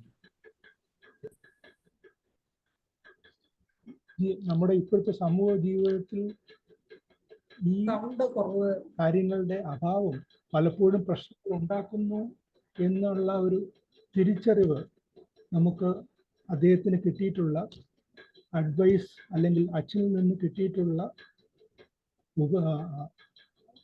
അഡ്വൈസ് സഹായിച്ചിട്ടുണ്ടെന്ന് ചൂണ്ടിക്കാണിക്കാൻ കൂടിയായിരുന്നു ഞാൻ ഇത് ഇടാൻ ഈ ഒരു സ്ലൈഡിൻ്റെ ആവശ്യം. ഇന്നത്തെ പ്രത്യേക സാഹചര്യത്തിൽ നമ്മുടെ മുതിർന്നവരെല്ലാവരും ഓൾഡ് ഏജ് ഹോമിലൊക്കെ പോകുമ്പോൾ എങ്ങനെ അച്ഛനെ അമ്മയും എല്ലാവരെയും ബഹുമാനിക്കാൻ കുട്ടികൾക്ക് ഒരു അവസരം നൽകുന്നു എന്നുള്ളൊരു ചോദ്യം. അത് അവർക്ക് ശരിയായ ഉപദേശങ്ങൾ കൊടുത്താൽ മാത്രമേ അത് ഉണ്ടാവുകയുള്ളൂ. അതിനാണ് ഞാൻ ഈ സൈഡ്. പിന്നെ അദ്ദേഹത്തിൻ്റെ വിദ്യാഭ്യാസം, അദ്ദേഹം മേസൺ സ്കൂളിലാണ് പഠിച്ചത്, പബ്ലിക് സ്കൂളാണ്. അത് കഴിഞ്ഞിട്ട് അദ്ദേഹം ആ സ്ഥലങ്ങളിൽ ഗ്രീക്ക്, ലാറ്റിൻ മുതലായ യൂറോപ്യൻ ക്ലാസിക്കൽ ലാംഗ്വേജുകൾ പഠിച്ചു. അതിനുശേഷം പ്രൈവറ്റ് സ്കൂൾ 16 വയസ്സിൽ പ്രൈവറ്റ് സ്കൂൾ പഠിച്ചു. അവിടെ പല ഭാഷകളും, English, German, French, Italian, Greek, Hebrew, Latin, Arabic മുതലായ ഭാഷകളിൽ പ്രാഗൽഭ്യം തെളിയിച്ചതാണ്. ആ സമയത്ത് തന്നെ സയൻസും മെഡിസിൻ മുതലായ വിഷയങ്ങളിൽ കൂടുതൽ താല്പര്യം ജനിക്കുകയുണ്ടായി. അതിൽ ഏറ്റവും പ്രത്യേകതയായി കാണപ്പെടുന്നത് അദ്ദേഹത്തിന് ഇഷ്ടമുള്ള വിഷയങ്ങൾ, അതിലാവശ്യമായുള്ള വിഷയങ്ങൾ കൂടുതൽ പഠിക്കാൻ അദ്ദേഹത്തിൻ്റെ ഗുരുക്കന്മാർ അദ്ദേഹത്തിനെ സഹായിച്ചു എന്നുള്ളത്. അദ്ദേഹം സ്കൂളിൽ നിന്ന് പുറത്തു വരുമ്പോൾ അദ്ദേഹം the wonderful construction of the human hand എന്ന ഒരു എസ്സേയും അദ്ദേഹം എഴുതിയിട്ടുണ്ട്. അത് കഴിഞ്ഞ് 1775 അദ്ദേഹം ലീപ്സിക്കിലോട്ട് പോവുകയാണ് മെഡിസിൻ പഠിക്കാനായി. 20 thalers, അതൊരു $15 എന്നൊരു കണക്കിലോട്ട് എത്തുന്നു. അവിടെ അദ്ദേഹം പോയി പഠിക്കുമ്പോൾ അദ്ദേഹത്തിന് പലതരത്തിലുള്ള പൈസയുടെയും പ്രയാസങ്ങൾ കൂടുതലുണ്ടാകുന്നു. അപ്പോഴൊക്കെ അദ്ദേഹത്തിൻ്റെ വിദ്യാഭ്യാസ നിപുണത കൊണ്ട് നേടിയിട്ടുള്ള ഭാഷയെ ഉപയോഗിച്ച് അദ്ദേഹം അത് പഠിക്കുകയും മറ്റുള്ളവരെ പഠിപ്പിക്കുകയും അതുവഴി അത് ജീവിക്കാനുള്ള ഒരു മാർഗമായി അത് ഉപയോഗിക്കുകയും ചെയ്തിട്ടുണ്ട്. അപ്പോൾ അദ്ദേഹത്തിൻ്റെ പഠനം അദ്ദേഹം തന്നെ ആവശ്യമുള്ള പണം ഉണ്ടാക്കുകയും അത് പ്രാവർത്തികമാക്കുകയും ചെയ്ത ഒരു വ്യക്തിയാണ്. അപ്പോൾ അത് കഴിഞ്ഞ് അവിടുന്ന് അദ്ദേഹത്തിന് വളരെ ഇമ്പോർട്ടൻ്റ് ആയിട്ട് തോന്നിയ ഒരു വിഷയമാണ് പ്രാക്ടിക്കൽ ആയിട്ടുള്ള നോളജ് കിട്ടുക. നമ്മുടെ ഹോമിയോപ്പതിക് സ്കൂളുകളിൽ ഉള്ള ഏറ്റവും വലിയൊരു പ്രയാസം നമുക്ക് പ്രാക്ടിക്കൽ ആയിട്ടുള്ള നോളജ് കിട്ടുന്നുണ്ടോ അതോ വെറും തിയറിറ്റിക്കൽ ആയിട്ടുള്ള നോളജ് ആണോ എന്നുള്ളൊരു പ്രശ്നം. അത് ഹാനിമാനും അവിടെ ഫേസ് ചെയ്തു. അതുകൊണ്ട് അദ്ദേഹം അവിടുന്ന് മാറി വീനയിലോട്ട് വരും. അവിടെ വെച്ചാണ് അദ്ദേഹത്തിന് പഠിക്കാനും കൂടുതൽ ക്ലിനിക്കൽ നോളജ് ഏൽക്കാനുമുള്ള അവസരമുണ്ടായി. അവിടെ അദ്ദേഹത്തിനും അവിടെയും ഒരു ഗുരു എത്തുന്നു. വിദ്യാഭ്യാസം സ്കൂളിൽ രജിസ്റ്റർ ഉള്ളതുപോലെ ഇവിടെ ലീബേർട്സ് വോൺ കൊറൈൻ എന്നുള്ള ഫിസിഷ്യൻ്റെ സഹായത്തോടു കൂടി പ്രാക്ടിക്കൽ നോളജ് ഓഫ് മെഡിസിൻ്റെ അത് കിട്ടുന്നു. അത് അദ്ദേഹത്തിന് വളരെ സഹായകരമായി മാറി. അവിടുന്ന് അദ്ദേഹം വീണ വിട്ട് അദ്ദേഹം വേറൊരു മേഖലയിലോട്ട് പോകുന്നു. മേഖല എന്ന് പറഞ്ഞാൽ ലൈബ്രറിയൻ. അതൊരു അദ്ദേഹത്തിൻ്റെ ഒരു വലിയൊരു ടേണിംഗ് പോയിന്റ് ആയിട്ട് വേണമെങ്കിൽ കരുതാം. കാരണം ആ ലൈബ്രറിയിൽ പലതരത്തിലുള്ള പുസ്തകങ്ങൾ ഉണ്ടെന്നാണ് പറഞ്ഞു കേട്ടിട്ടുള്ളത്. നമ്മുടെ western as well as eastern occidental ഭാഷയിലുള്ള വിജ്ഞാനം അവിടെ അവൈലബിൾ ആയിരുന്നു. അവിടെ അദ്ദേഹം കുറേ നാൾ കഴിഞ്ഞ് പല ഭാഷകൾ പഠിക്കുകയും അദ്ദേഹത്തിന് ബാക്കി മറ്റുള്ള രാജ്യങ്ങളിൽ ഉള്ള സ്ഥലങ്ങളിലുള്ള നോളജ് കിട്ടുകയും ചെയ്തിട്ടുണ്ട്. അത് അദ്ദേഹത്തിൻ്റെ വളർച്ചയ്ക്ക് വലിയൊരു പങ്ക് വഹിച്ചിട്ടുണ്ട്. അദ്ദേഹത്തിന് ഡോക്ടർ ഓഫ് മെഡിസിൻ എന്ന ഡിഗ്രി 10th August 1799 കിട്ടുന്നു. ഈ ഡിഗ്രി കിട്ടിക്കഴിഞ്ഞ ശേഷം നമ്മൾ ഓരോരുത്തരെ പോലെ അദ്ദേഹവും പ്രാക്ടീസിലോട്ട് ഇറങ്ങും. 1780 he'd started in Mansfeld territory. Then അവിടുന്ന് ദസാവിലോട്ട് പോകും. അപ്പോൾ അവിടെയും അദ്ദേഹത്തിന് ഉദ്ദേശിക്കുന്ന പ്രാക്ടീസൊന്നും കിട്ടുന്നില്ല. അതുകൊണ്ട് അദ്ദേഹത്തിൻ്റെ കെമിസ്ട്രിയിലുള്ള അദ്ദേഹത്തിൻ്റെ അതിയായ താല്പര്യം കൊണ്ട് അദ്ദേഹത്തിൻ്റെ താല്പര്യം കെമിസ്ട്രിയും അതിലെ മൈൻഡിലുള്ള കാര്യങ്ങളുമായിട്ട് അദ്ദേഹത്തിൻ്റെ ശ്രദ്ധ മാറുകയാണ്. അവിടുന്ന് പിന്നെയും അദ്ദേഹത്തിന് അവിടെയും നിൽക്കാൻ കഴിയുന്നില്ല. അദ്ദേഹം അടുത്ത സ്ഥലത്തോട്ട് പോവുകയാണ്, ഗോമൺ. അവിടെയും അദ്ദേഹത്തിന് ഹോമിയോപ്പതിക് അല്ല ഒരു മെഡിക്കൽ പ്രാക്ടീസിന് ആവശ്യമായിട്ടുള്ള സാഹചര്യവും അവിടെയുള്ള ജനങ്ങൾക്ക് ആരോഗ്യത്തിനെ കുറിച്ച് ബോധ്യം ഇല്ലാത്തതിൻ്റെ കാരണത്താൽ അദ്ദേഹത്തിന് അവിടെയും ഒന്നും ഒരു പ്രാക്ടീസ് എന്നുള്ള നിലയിൽ ഒന്നും ലഭിക്കുന്നില്ല. 1783 ഡിസംബർ 1 അദ്ദേഹത്തിൻ്റെ വൈവാഹിക ജീവിതത്തിൽ പോകുന്നു. അത് അവിടുത്തെ അപ്പൂത്തിക്കാരിയായിരുന്ന ഹേസ്ലറിൻ്റെ മകളുടെയാണ്, സ്റ്റെപ്പ് ഡോട്ടറാണ്. ആൻഡ് അത് കഴിഞ്ഞിട്ട് അവർ ഒരു മാർച്ച് 31, 1830 മരിക്കുകയാണ്. അത് കഴിഞ്ഞിട്ട് അദ്ദേഹം 1785 ഡ്രസ്ഡനിലോട്ട് വരുന്നു. അവിടെ അദ്ദേഹത്തിന് കുറച്ചുകൂടെ നല്ല അവസരങ്ങൾ കിട്ടുകയും അവിടെയുള്ള സിറ്റി ഫിസിഷ്യൻ വാഗ്നറുമായിട്ട് കൂടി ചേർന്ന് പലതരത്തിലുള്ള പ്രായോഗികമായിട്ടുള്ള ട്രീറ്റ്മെൻറ്റ് നടത്താനും അദ്ദേഹത്തിന് ചെയ്യാൻ കഴിഞ്ഞു. അത് അദ്ദേഹത്തിന് വളരെ സന്തോഷം നൽകിയ ഒരു സമയമാണ് ഈ 1785 സമയം. ഒരു 4 വർഷം അദ്ദേഹം വളരെ സന്തോഷമായിട്ട് അദ്ദേഹത്തിൻ്റെ കാര്യങ്ങളിൽ ഇടപെട്ടുകൊണ്ടിരിക്കുകയായിരുന്നു.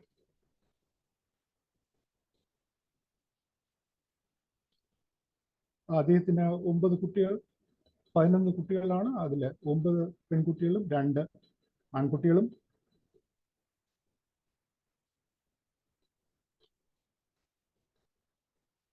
സോ അദ്ദേഹത്തിന് പ്രാക്ടീസ് കൊണ്ട് ജീവിക്കാൻ കഴിഞ്ഞില്ല. അതുകൊണ്ട് അദ്ദേഹത്തിന് അടുത്ത ട്രാൻസ്ലേഷൻ എന്നുള്ള വർക്കും കൂടെ ചേർത്തുകൊണ്ടാണ് അദ്ദേഹം മുന്നോട്ട് പോയത്. പക്ഷേ ഈ പ്രാക്ടീസ് ചെയ്യുമ്പോൾ തന്നെ അദ്ദേഹത്തിന് പറ്റിയ ഏറ്റവും വലിയ പ്രയാസം എന്ന് പറഞ്ഞു കഴിഞ്ഞാൽ, അദ്ദേഹം നമ്മുടെ അഫോറിസം 1 പറഞ്ഞിരിക്കുന്നത് പോലെ physicians high and only mission is to restore the sick to health to cure as it is term. അത് അദ്ദേഹത്തിന് കിട്ടുന്നില്ല. അത് അദ്ദേഹത്തിന് പലപ്പോഴും പ്രയാസമുണ്ടാക്കിയിരുന്നു. അത് എളുപ്പത്തിൽ. അപ്പോൾ അത് കഴിഞ്ഞിട്ട് അതുകൊണ്ട് അസുഖങ്ങൾ അപ്പോഴുള്ള മരുന്നുകൾ കൊണ്ട് തീരുന്നില്ല എന്നതുകൊണ്ട് അദ്ദേഹം ആ മരുന്നുകളുടെ എണ്ണം കുറച്ചു, അളവ് കുറച്ചു. അതുപോലെ ബാക്കിയുള്ള ഹാംഫുൾ പ്രാക്ടീസ് ഒഴിവാക്കി ഡയറ്റും എക്സസൈസിനും കൂടുതൽ ഇമ്പോർട്ടൻസ് കൊടുത്തു.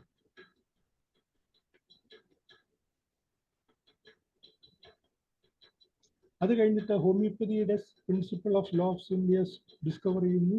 അതിനുള്ള സിങ്കോണ, നമുക്ക് എല്ലാവർക്കും അറിയാവുന്ന പോലെ സിങ്കോണ അദ്ദേഹം എടുക്കുന്നു, അതിന് സിംറ്റംസ് ഉണ്ടാക്കുന്നു, അതിൻ്റെ പ്രിൻസിപ്പിളിനെ അറിയുന്നു. ഇദ്ദേഹം എഡിൻബറയുടെ ഫിസിഷ്യൻ്റെ ട്രാൻസ്ലേഷൻ നടത്തുമ്പോൾ ഉണ്ടാകുന്ന അസ്റ്റ്രിഞ്ചന്റ് പ്രോപ്പർട്ടി എന്ന് പറയപ്പെടുന്ന കാരണം കൊണ്ടാണ് ഈ അസുഖം മാറ്റുന്നത് അല്ല എന്ന് അദ്ദേഹം എക്സ്പെരിമെന്റോടുകൂടി അത് തെളിയിക്കുകയും ചെയ്തു.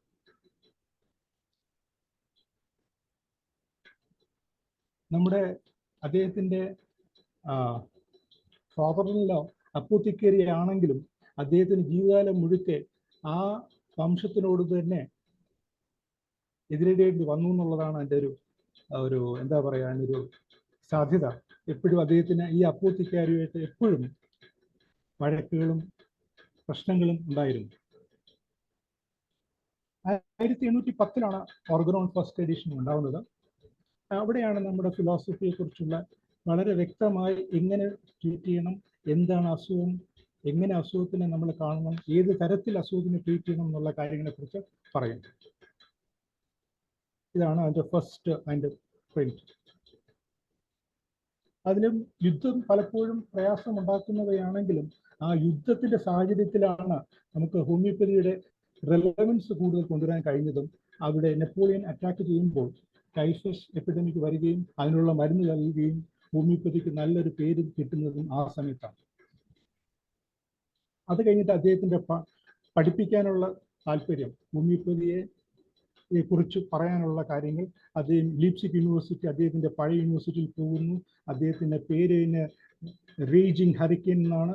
അദ്ദേഹം പലപ്പോഴും വളരെ തീഷ്ണതയോടുകൂടി തന്നെ അദ്ദേഹത്തിൻ്റെ പുതിയ സിസ്റ്റത്തിന് വേണ്ടി വാദിക്കുകയും മറ്റുള്ളവരോട് അതിനെക്കുറിച്ചുള്ള വാദപ്രതിവാദങ്ങൾ വളരെ തീവ്രതയോടെ നടന്നിരുന്നു. പിന്നെ പബ്ലിക്കേഷൻസ് ആയിട്ട് പറയുമ്പോൾ നമ്മുടെ മെറ്റീരിയ മെഡിക്ക ക്യൂറ ഉണ്ട്, ക്രോണിക് ഡിസീസസ് ഉണ്ട്, ആൻഡ് ഓർഗനോൺ മെഡിസിൻ, ഫ്രാഗ്മെന്റ ഡി വീർഗസ്. ഇതിൻ്റെ കോളറയുടെ റിസൾട്ട് എന്ന് പറയുന്നത് വളരെ ശ്ലാഘനീയമായ റിസൾട്ട് ഹോമിയോപ്പതിക്ക് മാത്രമേ അന്ന് ഉണ്ടാക്കാൻ കഴിഞ്ഞിട്ടുള്ളൂ. പിന്നെ അദ്ദേഹത്തിൻ്റെ സെക്കൻഡ് മാരേജ്, മെലനി ഡി ഹെർവെല്ലി, അത് കഴിഞ്ഞിട്ട് അവർ 6 മാസത്തിനുള്ളിൽ തന്നെ അവിടെ നിന്ന് മാറുകയും കല്യാണം കഴിച്ച് പാരീസിൽ പോയി സെറ്റിൽ ചെയ്യുന്നു. And he dyes ultimately at July 2nd, 1843 at the age of 88. അസുഖം ഡയഗ്നോസ് ചെയ്യുന്ന ബ്രോങ്കൈറ്റിസ് ആണ്.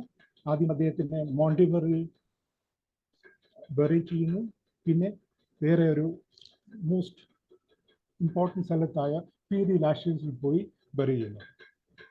And these are some of the translations that he has done. I will not go through it due to lack of time. അപ്പോൾ അദ്ദേഹം translation എന്ന് പറയുന്നതിൽ എത്രത്തോളം work ചെയ്തിട്ടുണ്ടെന്നുള്ളത് ഇത് കാണുമ്പോൾ this is the amount of work he has done. Around 9,400 pages in 20 years in 32 എന്ന് പറയുമ്പോൾ ഓരോ ദിവസം പോലും എല്ലാ ദിവസവും ഒരു വർഷത്തിൽ ഒരു ദിവസം പോലും അദ്ദേഹം ട്രാൻസ്ലേറ്റ് ചെയ്യാതിരുന്നില്ലെന്നുള്ളത് നമുക്ക് മനസ്സിലാക്കാം. ഇതാണ് അദ്ദേഹം നമ്മൾക്ക് അറിയാവുന്ന പോലെ Organon medicine 1840 till 1843, Materia Medica Cura 1811 to 1821, Chronic Diseases in 4 volumes 1828 to 1830. A few quotes of about Hahnemann.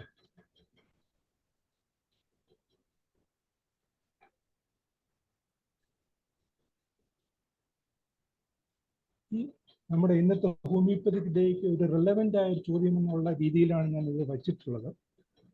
Letter written by Hahnemann gives the idea of what should constitute an examination in homeopathy. നമുക്ക് ഏവർക്കും ഈ ചോദ്യങ്ങൾ ചോദിച്ച് നമുക്ക് ആ ഉത്തരം കണ്ടെത്താൻ എങ്ങനെയാണ് ഉത്തരം എന്ന് നമുക്ക് നമ്മളോട് തന്നെ ചോദിക്കാവുന്ന കാര്യങ്ങളാണ്. ഇതാണ് ഇന്നത്തെ world homeopathy day theme, one health one family. ഈ അവസരം നൽകിയ നിങ്ങൾക്ക് ഏവർക്കും എൻ്റെ നന്ദി പ്രകാശിപ്പിക്കുന്നു. നന്ദി, നമസ്കാരം. സാറ് വളരെ നല്ല ഒരു അനുസ്മരണ പ്രഭാഷണം തന്നെയാണ് നടത്തിയത്. അദ്ദേഹത്തിന്റെ തുടക്കം മുതൽ ഒടുവിൽ വരെയുള്ള എല്ലാ കാര്യങ്ങളും ഉൾപ്പെടുത്തി നല്ലൊരു അനുസ്മരണ പ്രഭാഷണം നടത്തിയ സാറിന് ഞങ്ങളുടെ സന്തോഷം അറിയിക്കും. മനോജ് ഡോക്ടറെ, ഇനി അടുത്തത് ആശംസാ പ്രസംഗങ്ങളാണ്. ഗോപകുമാർ ഡോക്ടർ ഒരു പാട്ട് കഴിഞ്ഞിട്ട് മതിയോ? അതെ, ആശംസ കഴിഞ്ഞിട്ട് അല്ലേ?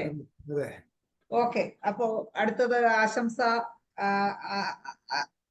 ആശംസകൾ അർപ്പിക്കുന്നതിന് വേണ്ടി ഡോക്ടർ യഹിയ പറക്കവട്ടിയെ ക്ഷണിക്കും. ഡോക്ടർ ജോയിൻ ചെയ്തിട്ടില്ലല്ലോ? ഇല്ലേ? ഇല്ല. നമുക്ക് അടുത്തത് പരീത് ബാവക്ക സാറാണ്. സാറ് IFPHനോടൊപ്പം എല്ലായ്പ്പോഴും ഉണ്ടാവാറുണ്ട്. നമ്മളെ പല പ്രോഗ്രാമിലും പങ്കെടുക്കുന്ന സാറാണ്.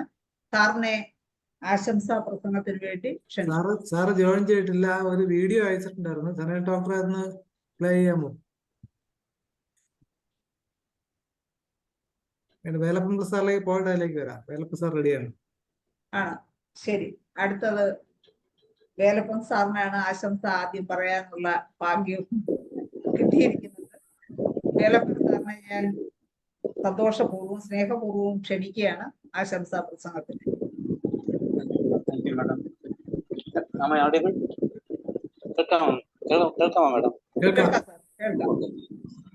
IFPHന്റെ 1312 ദിവസമായ ഇന്ന് ഇന്റർനാഷണൽ ഡേയും ഈദ് മുബാരക്കും ഒരുമിച്ച് വന്നിരിക്കുകയാണ്. അതിനായിട്ട് എല്ലാവർക്കും ഈദ് മുബാരക്. നമ്മുടെ 1312 ഒരു ദിവസം പോലും മുടങ്ങാതെ നടത്തിക്കൊണ്ട് പോകുന്ന നമ്മുടെ സംഘാടകരെ എത്ര അഭിനന്ദിച്ചാലും മതിയാകുകയില്ല. പ്രൊമോഷൻ ഓഫ് ഹോമിയോപ്പതിയാണ് നമ്മുടെ agenda, international forum for promoting homeopathy. അപ്പൊ അതാണ് നമുക്ക് ഏറ്റവും കൂടുതൽ ഡോക്ടർ സാമുവൽ ഹൈമൻ സാറിന് ചെയ്യാൻ പറ്റിയുള്ള നമുക്കുള്ള ഉപകാര സ്മരണ പ്രചരിപ്പിക്കുക. നമ്മുടെ എല്ലാവരുടെയും റെസ്പോൺസിബിലിറ്റി ആയിട്ട് ഞാൻ കണക്ക് കൂട്ടുന്നു.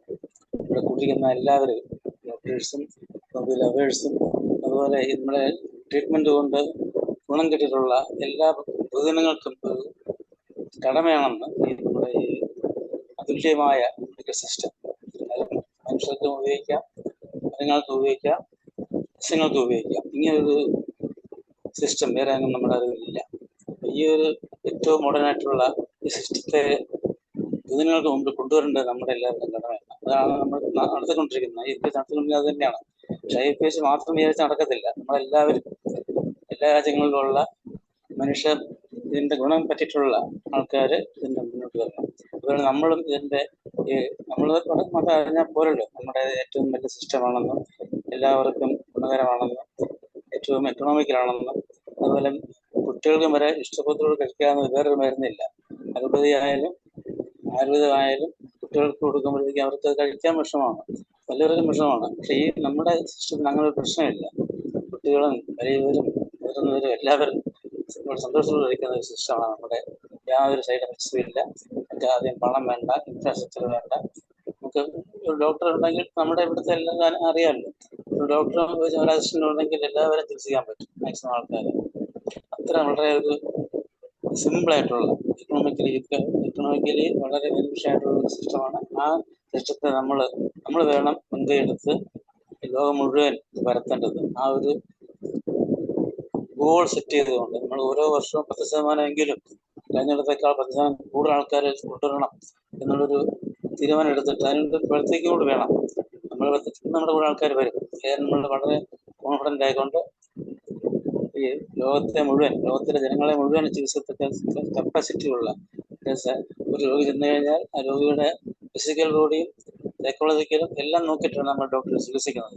അതോടൊപ്പം നമ്മൾ ഡോക്ടേഴ്സും സ്കിൽ ഡെവലപ്പ് ചെയ്യണം, സ്കിൽ അപ്സ്കിൽ ചെയ്യണം. ഇപ്പോഴത്തേക്കാണല്ലോ നമ്മൾ തന്നെ നമ്മുടെ സിസ്റ്റത്തിനെ പലർക്കും പല ആൾക്കാർക്കും പരാജയപ്പെടുന്നുണ്ട്. നമ്മൾ ഡോക്ടേഴ്സ് തന്നെ വളരെ സക്സസ്ഫുൾ ആകുന്നില്ല, പല ആൾക്കാരും സക്സസ്ഫുൾ ആകുന്നുമുണ്ട്. അപ്പൊ അവരുടെ ഇവിടെ നമ്മുടെ മീറ്റിങ്ങിൽ വന്നിട്ടുള്ള ഡോക്ടേഴ്സ് വളരെ എക്സ്പെർട്ട് ഡോക്ടേഴ്സ് പറയുന്നുണ്ട് നമ്മൾ എപ്പോഴും പഠിച്ചുകൊണ്ടിരിക്കണം, മെറ്റീരിയൽ പഠിക്കാനുള്ള പഠിച്ചുകൊണ്ടിരിക്കണം. ഞാൻ പറയുന്നതിനല്ല, അവർ പറഞ്ഞു ഞാൻ പറഞ്ഞുള്ളൂ. അതുകൊണ്ട് നമ്മുടെ ചെറുപ്പക്കാരായ ഡോക്ടേഴ്സ് മുൻകൈ എടുത്ത് വന്നിട്ട് അവരുടെ സ്കില്ല് ഡെവലപ്പ് ചെയ്യണം. അപ്പൊ അതിനുവേണ്ടി നമ്മൾ IFPH അതിനുവേണ്ടിയുള്ള ഒരു training once in an year പുതിയ കാര്യങ്ങൾ പറഞ്ഞു കൊടുക്കാനായി നമ്മൾ മുൻകൈ എടുക്കണം. അങ്ങനെ എല്ലാ രീതിയിലും നമ്മുടെ ഹോമിയോപ്പതിയെ പ്രൊമോട്ട് ചെയ്യാൻ വേണ്ടി എല്ലാവിധ ആശംസകളും നമ്മുടെ IFPHന്റെ ഭാരവാഹികൾക്ക് തരുന്നു. അതുപോലെ എൻ്റെ തലപ്പത്തിരിക്കുന്ന രാജിക്കുട്ടൻ ഡോക്ടർ ഇസ്മായിൽ സാറ്, പിന്നെ മനോജ് സാറ്, ഗണേഷ് സാറ്, എല്ലാവരും പേര് പറയാനുള്ള ഒരുപാട് പേര്, അതൊന്നും എല്ലാവരും പറയുന്നത്. നമ്മുടെ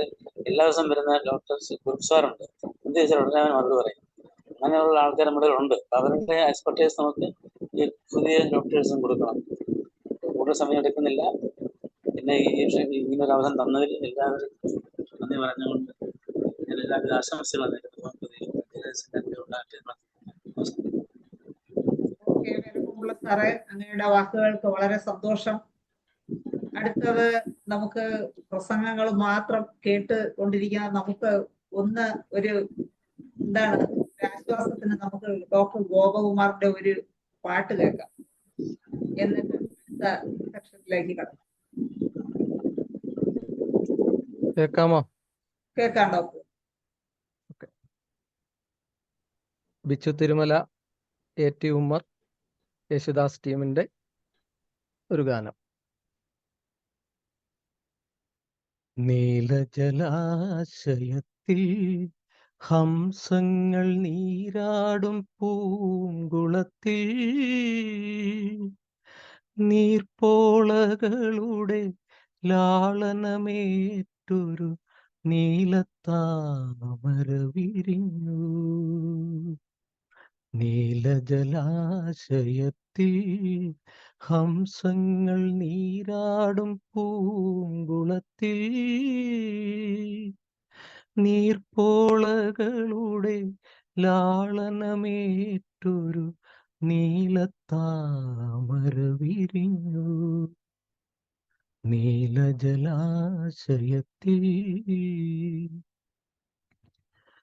ഹൃദയം പൂമ്പൊയ്കയായി ഹംസങ്ങൾ സ്വപ്നങ്ങളായി ആയിരമായിരം അഭിലാഷങ്ങൾ തെളിനീർ കുമിളകളായി അവയുടെ ലാളനം ഏറ്റുമയങ്ങും നീയൊരു താമരയായി നീലത്താമരയായി.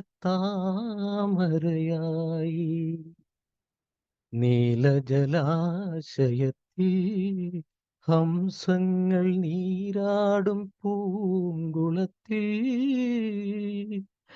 നീർപ്പോളകളുടെ ലാളനമേറ്റൊരു നീലത്താമര വിരിഞ്ഞു. നീലജലാശയത്തിൽ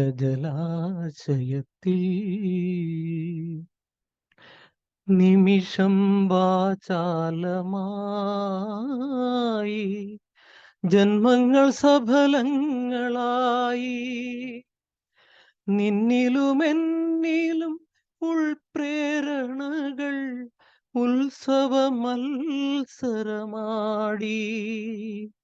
നിശയുടെ നീലിമ നമ്മുടെ മുന്നിൽ നീർത്തിയ കമ്പളമായി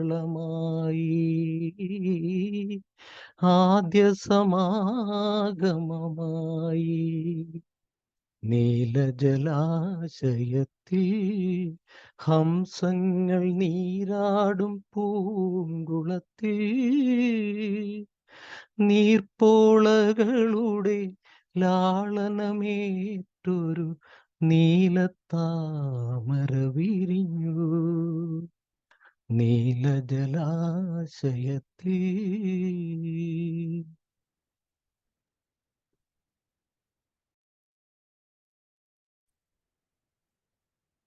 അതെ, മനോഹരമായി ഉൾപ്രേരണകളെ ചികിത്സയ്ക്ക് ഉപയോഗിക്കുന്ന വൈദ്യശാസ്ത്രം കൂടിയാണ് ഹോമിയോപ്പതി എന്നോട് ഓർമ്മിപ്പിക്കുന്നു. ഓക്കെ, ഗോപകുമാർ ഡോക്ടർക്ക് പാട്ട് വളരെ നന്നായിരുന്നു. ഒരുപാട് സന്തോഷം. ഇനി നന്ദി പ്രസംഗത്തിലോട്ട് പോകണം. നമുക്ക് ഷാജി കുടിയേറ്റ ഡോക്ടർ, നമ്മുടെ വൈസ് പ്രസിഡന്റ് ഉണ്ട്. ഷാജി കുടിയേറ്റ ഡോക്ടർ ഉണ്ടോ? വളരെ കുറച്ച് സമയമേ ഉള്ളൂ 2 വാക്ക് സംസാരിക്കുന്നതിന് നമ്മുടെ വൈസ് പ്രസിഡന്റിനെ ക്ഷണിക്കുക. ഇവിടെ 1 മണിയായി കാണും, ഫിലിപ്പൈൻസിലല്ലേ? ഓ, അത് ശരി. എന്നാലും കുഴപ്പമില്ല. സാർ മ്യൂട്ടാണ് ഡോക്ടറെ. ഞാനിങ്ങനെ പതുക്കെ കേട്ടോണ്ടിരിക്കുകയായിരുന്നു. എല്ലാം നന്നായിട്ടുണ്ട്. എൻ്റെ സംഘാടകര് doctor Dhanesh, doctor Manoj, doctor Hubert, everybody doing great job. It is we are doing historically. നമ്മൾ ചരിത്രപരമായൊരു ദൗത്യം നിയോഗിക്കുകയാണ്. IFPH എന്നുള്ളൊരു സംഘടന ഇന്ന് ലോകത്തിൻ്റെ നെറുകയിലെത്തി നിൽക്കുന്നു നമുക്ക് നിസ്സംശയം വളരെ സന്തോഷത്തോടെ പറയാം. ഞാൻ ഇന്ന് തുടക്കത്തിൽ സൗത്ത് അമേരിക്കയിലെ യൂണിവേഴ്സിറ്റി പ്രോഗ്രാം വെച്ച് തുടങ്ങിയതാണ്. അപ്പോൾ പല ഹിന്ദി പ്രോഗ്രാമിൽ അറ്റൻഡ് ചെയ്തു, പിന്നെ ഇംഗ്ലീഷ് പ്രോഗ്രാം അറ്റൻഡ് ചെയ്തു. അപ്പോൾ എല്ലാം നമ്മുടെ ഇപ്പോൾ ഡൽഹിയിൽ നടക്കുന്ന പ്രോഗ്രാമിൻ്റെ ഫോട്ടോസ് കണ്ടുകൊണ്ടിരിക്കുകയാണ്. എന്തുകൊണ്ടും ഹോമിയോപ്പതി കുതിച്ച് ഉയരുകയാണ് എന്ന് നമുക്ക് സന്തോഷത്തോടെ അഭിമാനത്തോടെ പറയാം. ആ കുതിച്ചു ചാട്ടത്തിന് കേരളത്തിൽ നമുക്കത് മനസ്സിലാക്കാൻ എന്തുമാത്രം സാധിക്കുമെന്ന് അറിയത്തില്ല. പക്ഷേ ലോകത്തിൻ്റെ നാനാഭാഗങ്ങളിൽ south America, Turkey, Europe, England ഉൾപ്പെടെയുള്ള, പോർച്ചുഗൽ ഉൾപ്പെടെയുള്ള രാജ്യങ്ങളിലെല്ലാം നമുക്ക് ശക്തമായ ഇൻഫ്ലുവൻസ് നമ്മുടെ നിരന്തരമായ പ്രവർത്തനങ്ങളിലൂടെ നമുക്ക് നടത്താൻ സാധിച്ചിട്ടുണ്ട്. നമുക്കെല്ലാം അഭിമാനിക്കാം. നമ്മുടെ ജീവിതകാലത്ത് തന്നെ നമുക്ക് ഹോമിയോപ്പതി നമ്പർ 1 സിസ്റ്റമായിട്ട് ലോകത്ത് മാറ്റപ്പെടുന്നത് ദൈവാനുഗ്രഹം ഉണ്ടെങ്കിൽ കാണാൻ പറ്റും. അത് നമ്മളതിൻ്റെ ഒരു കോൺട്രിബ്യൂഷൻ നടത്തിയിട്ടുണ്ടെന്നുള്ള നിസ്സംശയം നമുക്ക് പറയാൻ പറ്റും. ഇനി നമുക്ക് അതിദൂരം പോകേണ്ടതുണ്ട്, ബഹുദൂരം സഞ്ചരിക്കേണ്ടതുണ്ട്. നമ്മുടെ കൂട്ടായ ഒത്തൊരുമയോടെയുള്ള പ്രവർത്തനങ്ങൾ കേരള മണ്ണിൽ നിന്ന് ലോകത്തിന് കൊടുക്കുന്ന വലിയൊരു സന്ദേശവും വലിയൊരു നന്മ നിറഞ്ഞ കോൺട്രിബ്യൂഷനും ആയിരിക്കും നമ്മൾ ചെയ്യുന്നത്. നമുക്കെല്ലാം ഒത്തൊരുമിച്ച് പ്രവർത്തിക്കാമെന്ന് ഒരിക്കൽ കൂടി ആഹ്വാനം ചെയ്തുകൊണ്ട് ലോക ഹോമിയോപ്പതി ദിനത്തിൻ്റെയും ഹാനിമാൻ്റെ ബർത്ത്ഡേയും നമ്മുടെ ചെറിയ പെരുന്നാളിൻ്റെയും എല്ലാ ആശംസകളും എല്ലാവർക്കും നേർന്നുകൊണ്ട് എന്നെ ക്ഷണിച്ച ശൈല ഡോക്ടർക്ക് പ്രത്യേകം നന്ദി കൂടി പറഞ്ഞുകൊണ്ട് നിർത്തുന്നു. നന്ദി, നമസ്കാരം. എന്തായാലും നമ്മുടെ വൈസ് പ്രസിഡന്റ് പറഞ്ഞ പോലെ നമുക്ക് അതിവേഗം ബഹുദൂരം സഞ്ചരിക്കേണ്ടതുണ്ട് എന്ന് പറഞ്ഞുകൊണ്ട് അടുത്തത് നന്ദി പ്രസംഗമാണ്. ഇന്ന് ഈ വേദിയിലുണ്ടായിരുന്ന എല്ലാവർക്കും നന്ദി പറയുന്നതിന് വേണ്ടി ഡോക്ടർ TP അനിൽകുമാറിനെ ക്ഷണിക്കും.